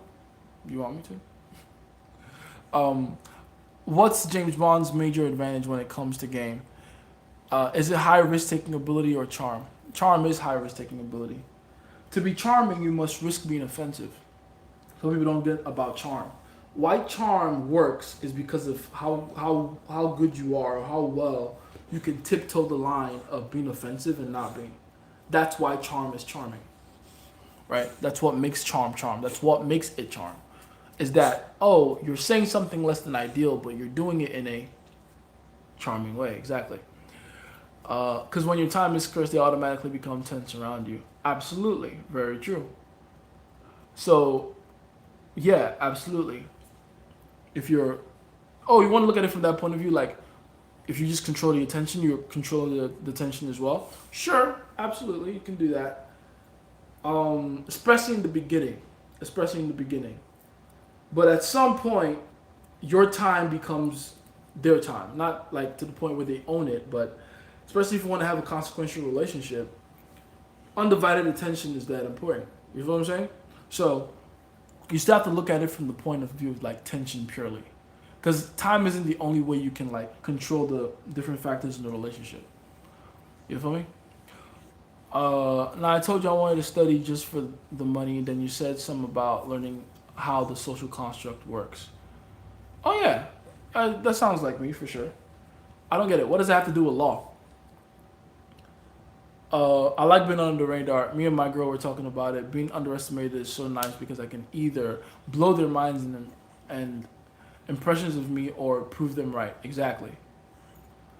Also, holding frame becomes easy as fuck. Indeed. When are these lives going on YouTube? It's already here. Hi YouTube. Does the stream take time to process or something? Nah, I'm just stocking them up. I'm collecting them like Infinity Stones. You know, I'm scared of becoming those corporate guys with no belief in game, just use money to get babes. Oh yeah, man. Those guys suffer in the end. Trust me, you don't want to be one of those guys. Those guys are miserable. I know. I work with them. I've been asking about what's going on in Nigeria since I haven't. Oh, you okay? You okay? What happened? What'd you do? Silly girl. I've been asking about what's going on in Nigeria since I haven't been. I haven't about anything. What's going on? I don't even understand that question. Onana from Manchester United. I don't know who that is. A word. I play piano and drums, read and work out, and they think it's crazy. Exactly. How to stay grounded in the she has to chase me mindset while interacting because it's so easy to slip while approaching. How to stay grounded in it is to just have a good memory. I've always said one of the best things that can help your frame is your memory, by far. One of the best things by far that can help your frame is your memory. If you choose, so cute. If you choose to go into any interaction and you're just constantly screaming in your mind, she should be chasing me. She should be chasing me. She should be chasing me. I promise you.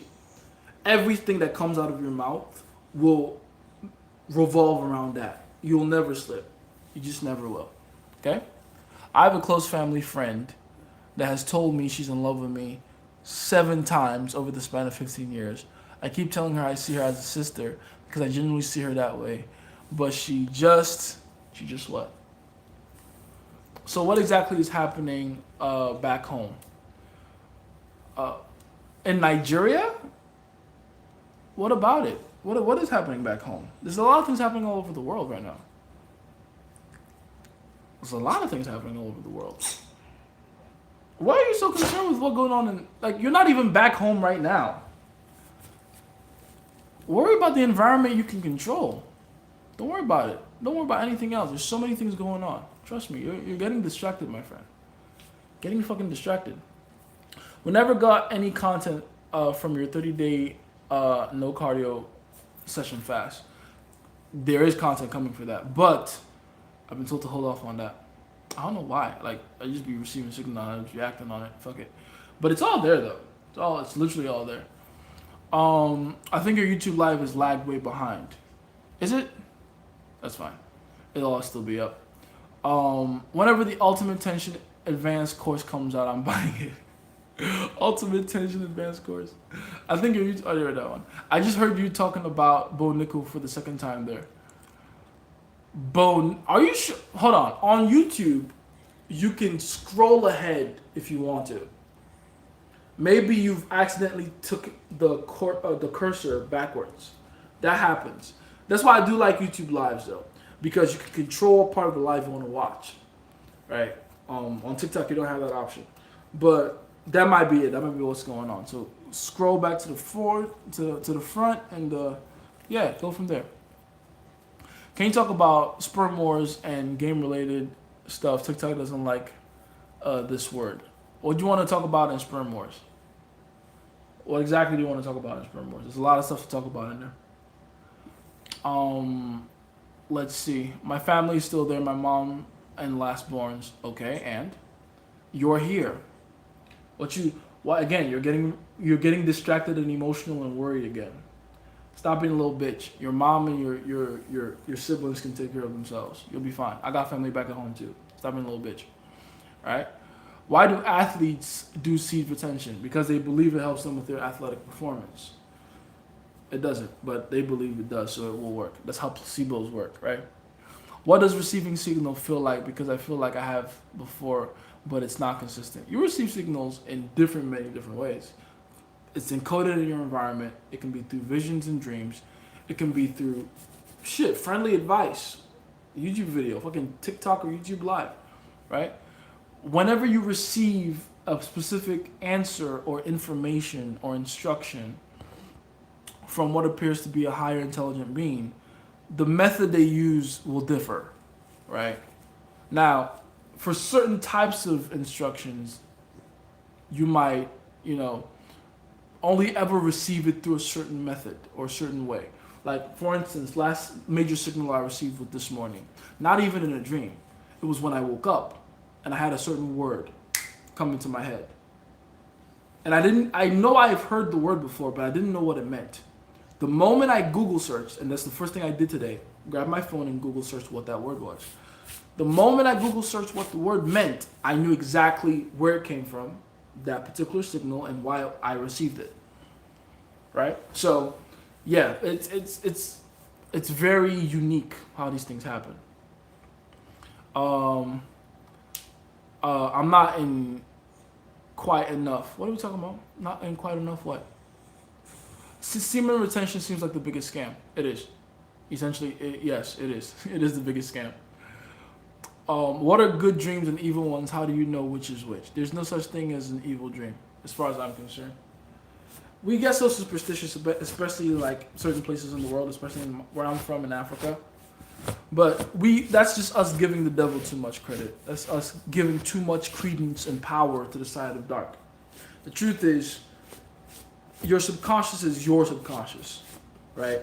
People can do their best to control it from the outside by trying to get your conscious mind to focus on certain things. But ultimately, your subconscious is on your side. So no matter what you see in there, even if it looks bad, if you know how to interpret the information, it's for your good. Does that make sense? In college, the girls I seem more shy in Converse. Can I try to push Convo or let it die? Oh, I see. Now you're putting it here. I saw that. I answered that over there on YouTube before, but I'll answer it here. What I said was, if the girls seem shy when they're talking to you, you should actually start pushing for like some kind of compliance, because the reason you're getting stomped when you're getting shy girls is because you're precisely not getting any compliance. So you have to start testing for compliance. Just start testing. If they're going along with it, no matter how shy they are, it doesn't matter how shy they are. They like you. Keep pushing. You feel me? But how do you recognize them? Because I feel like I've missed a lot of instructions. Yes, absolutely, you have. And the way you catch them is to become more aware. So when we talk about fasting, removing distractions, all that stuff, all that is to open up your awareness, open up your eyes, so that you can begin to see signals and connect dots other people won't or aren't going to be able to. See, the signals that we're talking about right now, they're usually in the form of inconspicuous shit that doesn't look important. That's why it's easy to forget your dreams. That's why it's easy to miss symbols and signals and signs. But once you start looking out for those inconspicuous things, you'll begin to very quickly realize they're all connected. And usually, they're all trying to tell you the same things, the same messages. Because the signal isn't just ever thrown to you once or one at a time. It's thrown to you in a myriad of different ways throughout your environment and throughout your dreams and throughout your whatever, right? So you know you're receiving signal when you're getting the same thing told to you over and over and over again in different ways, right? You get so good to the point where you no longer need too many repeated messages. You can get the signal from one time or twice, right? Without having to get the same one over and over again through multiple mediums. You feel me? Right? I think I can say this now. I don't know if... Should I say this? Okay, I can say this now because the day has passed. But long before September happened, I was constantly seeing the numbers 9/11 everywhere. 9/11, 9/11, 9/11, everywhere. I was seeing the numbers 9/11. I was seeing it in... Like, I would look back. I have a microwave and a stove, an oven, right? And they both have the same time. And I would almost always, multiple times during the day, every time I just decide to glance at it, boom, 9/11. I would see it on street signs. I would see it on casual signs. I would see it on shoe sizes. Fucking shoe sizes, slippers. That's not even the size I wear, right? I would see it everywhere. I would see it in license plates. I would see it in... I would randomly stop a video I'm watching on YouTube to go pee and then come back and timestamp 9/11. And I saw that multiple times throughout the month of August and into the beginning of September. And it was like a raging signal that something big is going to happen on this day. And it did. Now, granted, when I saw the numbers, I didn't immediately think a day. I thought, interesting timestamp. I thought, interesting whatever. But then the different ways I kept seeing that same number, the more I realized, okay, what's going on here? Then I went into research mode. What's going on with 9/11? Obviously, things about, what happened 9/11 came up, right? The Twin Towers, right? The hijacking, all that good stuff. All that bad stuff, might I say. And I started doing research on it. I'm like, okay, this happened already, so is this going to happen again? No, it's never going to be like that. Like, history doesn't repeat, it rhymes. So it's like, okay, something else is going to happen. But what is the thing that's going to happen? Is it just for the sake of chaos and misery? Or is it going to be a day that's going to be used to strike fear into the hearts of people, just like what happened during 9/11 the first time? And so I had to study 9/11 all the way from the beginning. What happened, not just the event itself, but the aftermath of it. How people came together in unity. How people came together to fight a common enemy. How people were radicalized in their beliefs. How the collective consciousness was changed, right? All together at the same time. And I concluded, okay, this is clearly going to happen again this year, this same date. So what happened this 9/11? You tell me. Would you say that what happened with the assassination of Charlie Kirk was so significant that we don't even talk about the original 9/11 anymore? Mind you, he died on 9/10. 9/10 is when he died. But what happened to the political and social discourse the day after 9/11? 9/11 was supposed to be the Memorial Day, the 22nd year of 9/11, the anniversary of the original, the World Trade Centers coming down from the planes going into them. No one talked about that on 9/11. You didn't hear a lick of that. All you heard about all day was Charlie Kirk and what the aftermath of that was. Now, here's the scary part. I got 9/11 a lot as signal. I also got a few more dates. Some of them are coming really fucking close. Really fucking close. The only one I can tell you, because I can't tell you all of them, and there's a reason for that. Some of these signals come with additional instructions. You can share, you can't share. And it becomes very clear the better you are at listening. The only one I can tell you, the only one I can share with you is the 21st of this month to the 24th. Look out from that period of time. I can tell you about that one. Prepare. But there's dates before then too. Do with that information what you must. Alright? So yeah. Your brain is constantly absorbing signal at all time. On an unconscious level. You just need to start doing it consciously. Start looking out for signals. Start looking out for the messages. They're there. Go and watch the movie Interstellar. I love that movie so much. Shout out to Matthew McConaughey. His best fucking performance till date. But you want to know what I love about the movie? Not to spoil for those of you that haven't seen it. But at the end, you find out that the weird things that were happening in him and his daughter's house, him and his children's house, he had his daughter and his son. Son played by Timothée Chalamet, by the way. He finds out that he was the one giving himself those encoded signals in his own environment. That's actually what's happening. The signals are coming from you. They're just being imprinted in the environment around you, but you have to pay attention to them so you can know what's going on. Because the higher intelligence you can tap into with your brain, with your mind, is far more ancient than you are. The source from which you come from is way older than you, way more intelligent, way wiser. So if you pay attention to the signals it's giving you, you're going to be ahead of everybody else. That's just what's going to happen. If you take it seriously enough, which most people will not. And you should be grateful for that, by the way. Most people will fucking not. Most people will not. You feel me? Let's see. What is demonic possession? Allowing yourself to seep deeper into negative frequency. Allowing yourself to be engulfed with negative emotion. That's the baptism of negative emotion. That's reverse baptism or inverted baptism. That's demonic possession. All the people that said they are happy about Charlie Kirk dying, demon possessed. Because for you to be so inundated with the need to be right, with the need for your ideology to be the correct one, that you become so compassionless and senseless about someone dying in a horrific way. There is no God in you anymore. And the absence of light is what? The presence of darkness, because that's what it is. They're diametrically opposed. Wherever there's light, there is no darkness. Whenever light comes on, darkness finds a way to hide. That's what shadows are.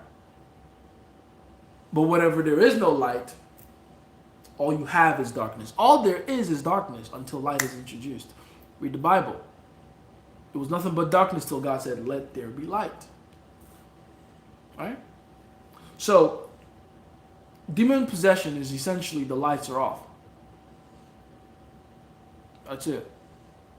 What's going on, Casanova? How you doing, man? Let's see. Do you know how many times my Nigerian mom stopped me from going out because she had evil dreams? Nigerian parents manipulation 101. Yes, that is one of their best tactics, isn't it? Let's see. I have close family and friends that. All right, there we go. I already read that one. Sometimes I get a negative mindset and think that my future will be doomed and gloom, or be doom and gloom. Is that a signal, or is that just being negative? That's the distraction that blocks you from seeing the signal. That's demon possession right there. That right there. That's a demon you're fighting. Right? Because that's not a normal thing for you to think. Why would you think about your future as being dark? The only way you can see your future as being dark is because you don't see the bridge that connects your current state to your future glory. An inability to see that bridge, that's blindness. That's darkness. That's what blindness is. That's why the idea is to open up your eyes.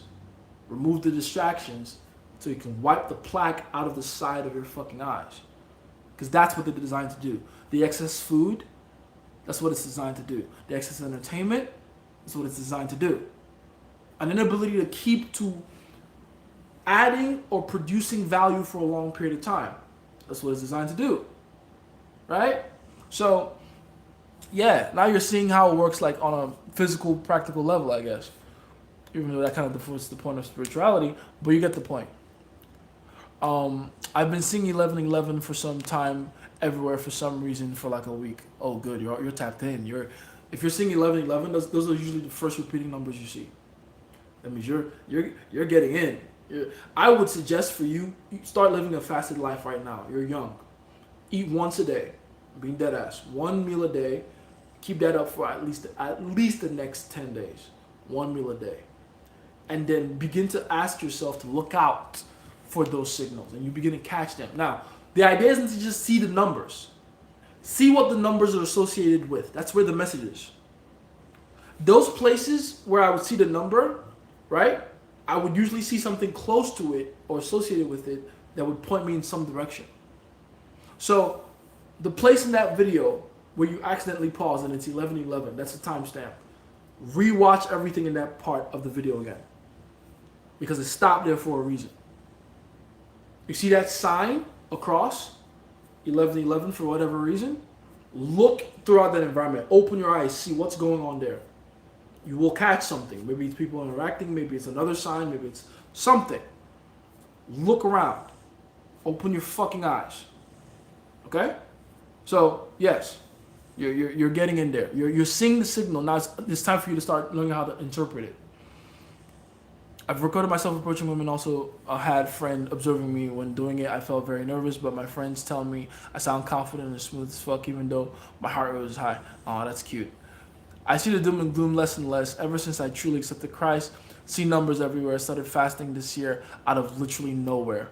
So proves your point of it being demonic. For sure it is. And I'm happy you can see that like for yourself. You can see that for yourself. Like, yeah, there's a reason. There's a reason the moment you start fasting, your eyes just start to, you know what I mean? And it's weird that I hear these type of high frequencies randomly during the day. No one else can hear it, but it rings in my head. Like you hear you hear that shit too? Perfect. That means not only the eyes, the ears are opening. Ha! My boy is gonna be special as shit. Yeah. Loneliness and solitude are about to follow you. Don't get it twisted. This is not a path. This is not a path for just anybody. Right? It's about to get super lonely for you, but it's gonna be necessary. It's gonna help you and other people. Okay? Yes. You hear that? Just randomly, and no one else can hear it. My boy becoming special. By the way, that's just on a physical level. Your brain creating new synaptic wiring, right? That's biology right there. That's your brain creating, like it's literally connecting dots in your brain. Just plays in my ear randomly and no one hears it. No one else can hear it. It's not happening in the outside, it's happening in the inside. Does that make sense? Yeah. It's happening in the inside. Now you're tapping into frequencies no one else can hear, and that's the point. Um, why are some people not spiritual and some people super awakened? Because there's no middle ground. There's really none. There's no I'm just kind of spiritual. It doesn't exist. And it's like a magic trick. Once you see behind the curtain, once you see how the trick works, it never has the same effect on you anymore. You'll ooh and ah when you don't know how the trick works. Once the trick is revealed to you, it loses its magic. It loses its spark, right? People don't forget about forbidden fruit. Please don't forget about forbidden fruit. Yes, I will not. I will not.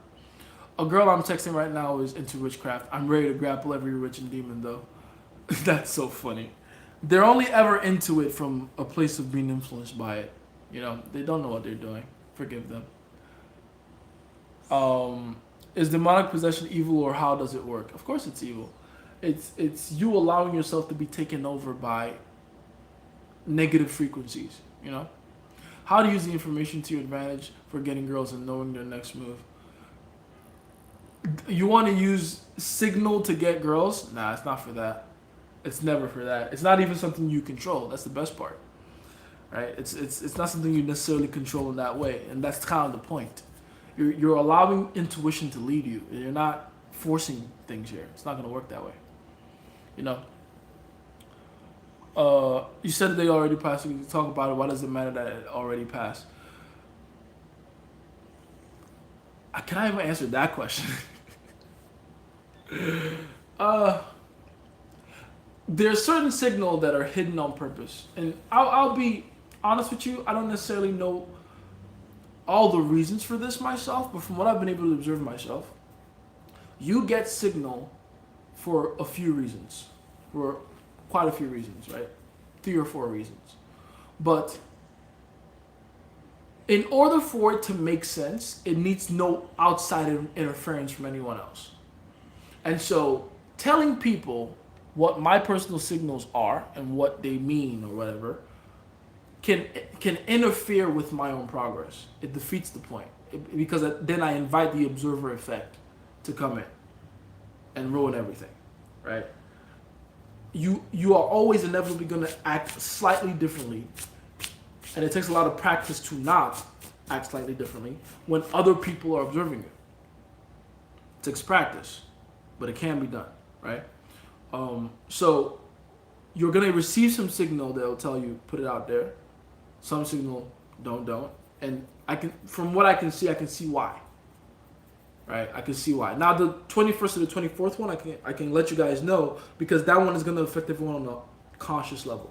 Like that one's gonna affect everyone on like a global level. It's gonna be something big, right? But the more personal ones, keep those ones to yourself. Always do. You know, don't fuck up your own progress by inviting other energies into it. You feel me? Those followers that looked on as he bled out, the radicalization incoming is immense. Oh yeah, dude. I don't think we will understand that. We won't understand it yet. But the lives that have been changed from not even necessarily just being there, but seeing the video and watching that happen to him. Some people will never make the same kind of decisions they used to make ever again. I said it on my other channel. I said I made a video about it. I said, I don't think the Democrats realize this, but I don't think there's ever going to be another Democratic president for at least another 2 decades. It's not going to happen. Because this is too fresh in the minds of people. The memory is too, the wound is too fresh. It's too hard to get past. And so, yeah, a lot of people are going to, why does this thing keep fucking going down? A lot of people are radicalized forever because of what happened. And might not even realize it, you know. So, yeah, it's gonna be crazy. It's been I've been super on it and doing everything I need to, even though I don't like it because of these dates and signals, as you should. Wait, Babalo, Babalo, don't you fucking call me no Babalo? What's wrong with you? Call me Jace the Prophet or some shit. I don't know. You're telling me there's still more before the 21st? Yes, and it gets worse. This is an interesting year, man. For years to come, 2025, it's gonna be one of them type of years, man. But I don't want you to be. It's not doom and gloom. It's a good thing. Things are gonna get worse before they get better, but they do get better, right? The snake sheds its skin for a new one. It's not a comfortable process. It's not an easy process. You go to the gym to grow your muscle. It's very painful to do, but it needs to be done. It needs to be done. All right. Now I know why my Ghanaian friends always say, "You feel me?" Think he been watching you. He probably has. Um, Opinions on the Pope and different Christian branches. You gotta be specific. Which ones do you want me to talk about? Also, I gotta go soon, guys. I gotta go soon. Let's see. Just plays my so at least a 10-day fat plan. Yes, never fasted before. Plus, I had this dream that human beings were like programs, and if you can tap the code and affect the complier, there's a cause and effect. But I woke up and thought the dream was nonsense. That's so funny because that's a very accurate dream. Should I drink a lot of water during the fast? Yes. It's a 9-9 year, my friend. It's an ending cycle type shit. Numerology will teach you that. And we just went past a 999 day. So, absolutely. Um, the level of emotional investment in the downfall of a man you have ever met is demonic. Pretty much. Most of them is just social media that they get their reference of him from. Exactly. And they're not even getting the proper reference. They're not getting the... What is going on with this thing? There we go. They're not getting the correct piece of information about the guy. They're being told what to believe. They're not doing their own research on it. You know. Well, let me see. You know, some dogs don't shed. Yeah, I do. But the ones I do have shed, and I love them very much.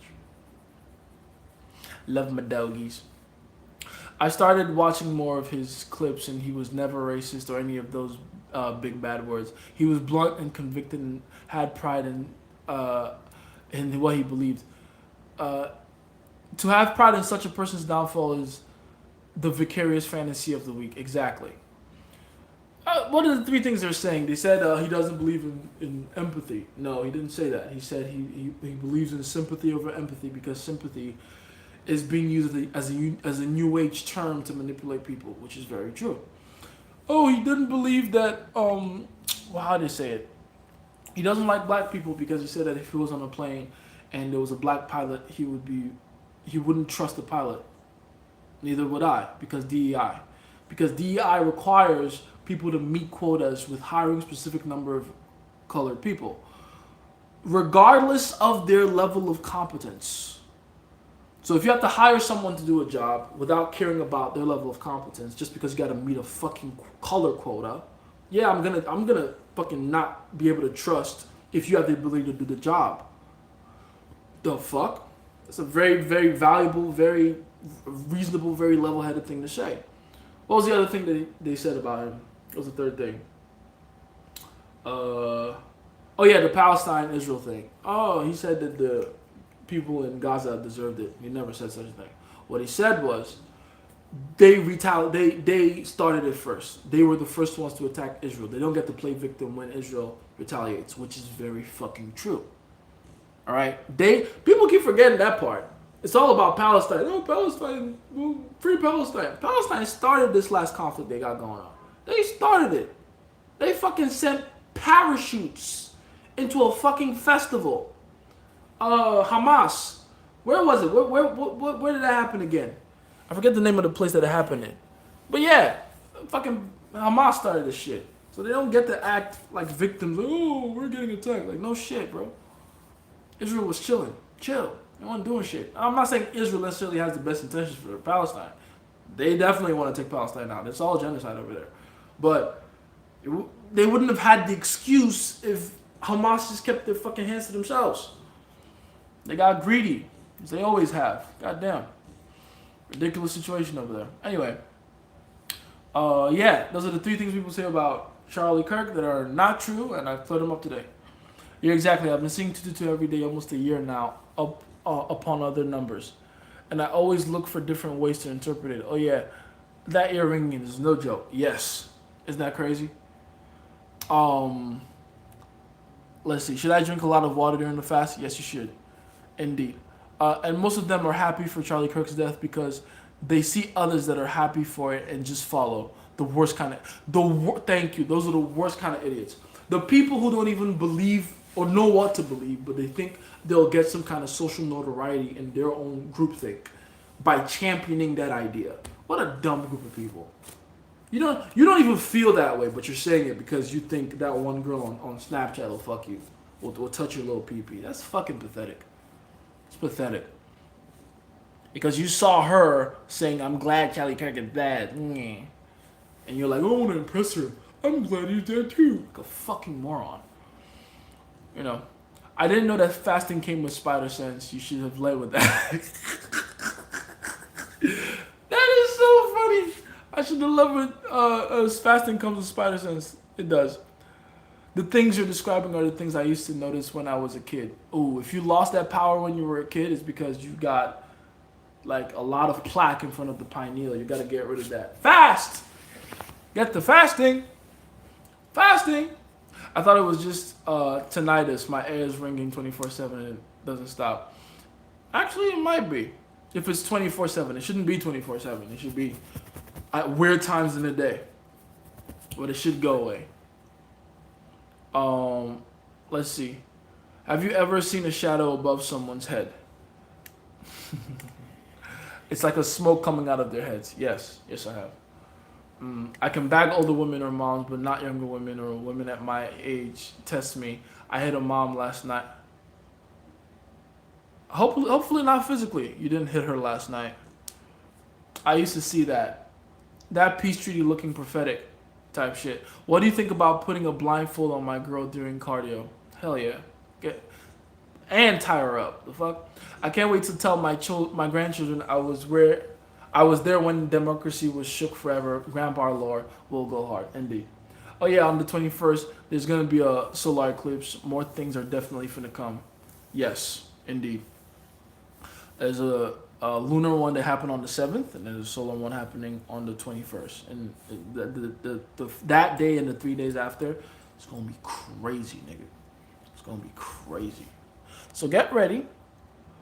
And most of them are happy. I never that one. A friend of mine here in Nigeria said she hates him because he's racist, and I nearly cut her off. She had no proof and said what others were saying. If you want to hate of your own opinion from the start, hate of your own opinion of the start. Yeah, bro, that shit's ringing in my ear right now. What the fuck? That's signal right there. You're supposed to be listening to me, obviously. Solar eclipse on the 21st. Yes. The tying up already happens. Don't worry. My man. Bro, no, I didn't put hands on her like that. I need explanation. Why do moms talk to me, but not younger women? Because you've probably always had that as a preference, and that's not your lived experience as a result. You're whatever style of game you're running, whatever way you're approaching these women, it's more conducive for older women than women your age or younger women. That's really what it comes down to. That's really it. You're probably better at making older women feel young again than you are at making young women feel old. Does that make sense? All right, I got to cut it off there. I got to go. But yeah, you guys take everything I said into consideration. Please learn and practice your game. Please look out for signal. Very important. Go and learn. Go and study. Go and learn, man. All these things have a meaning.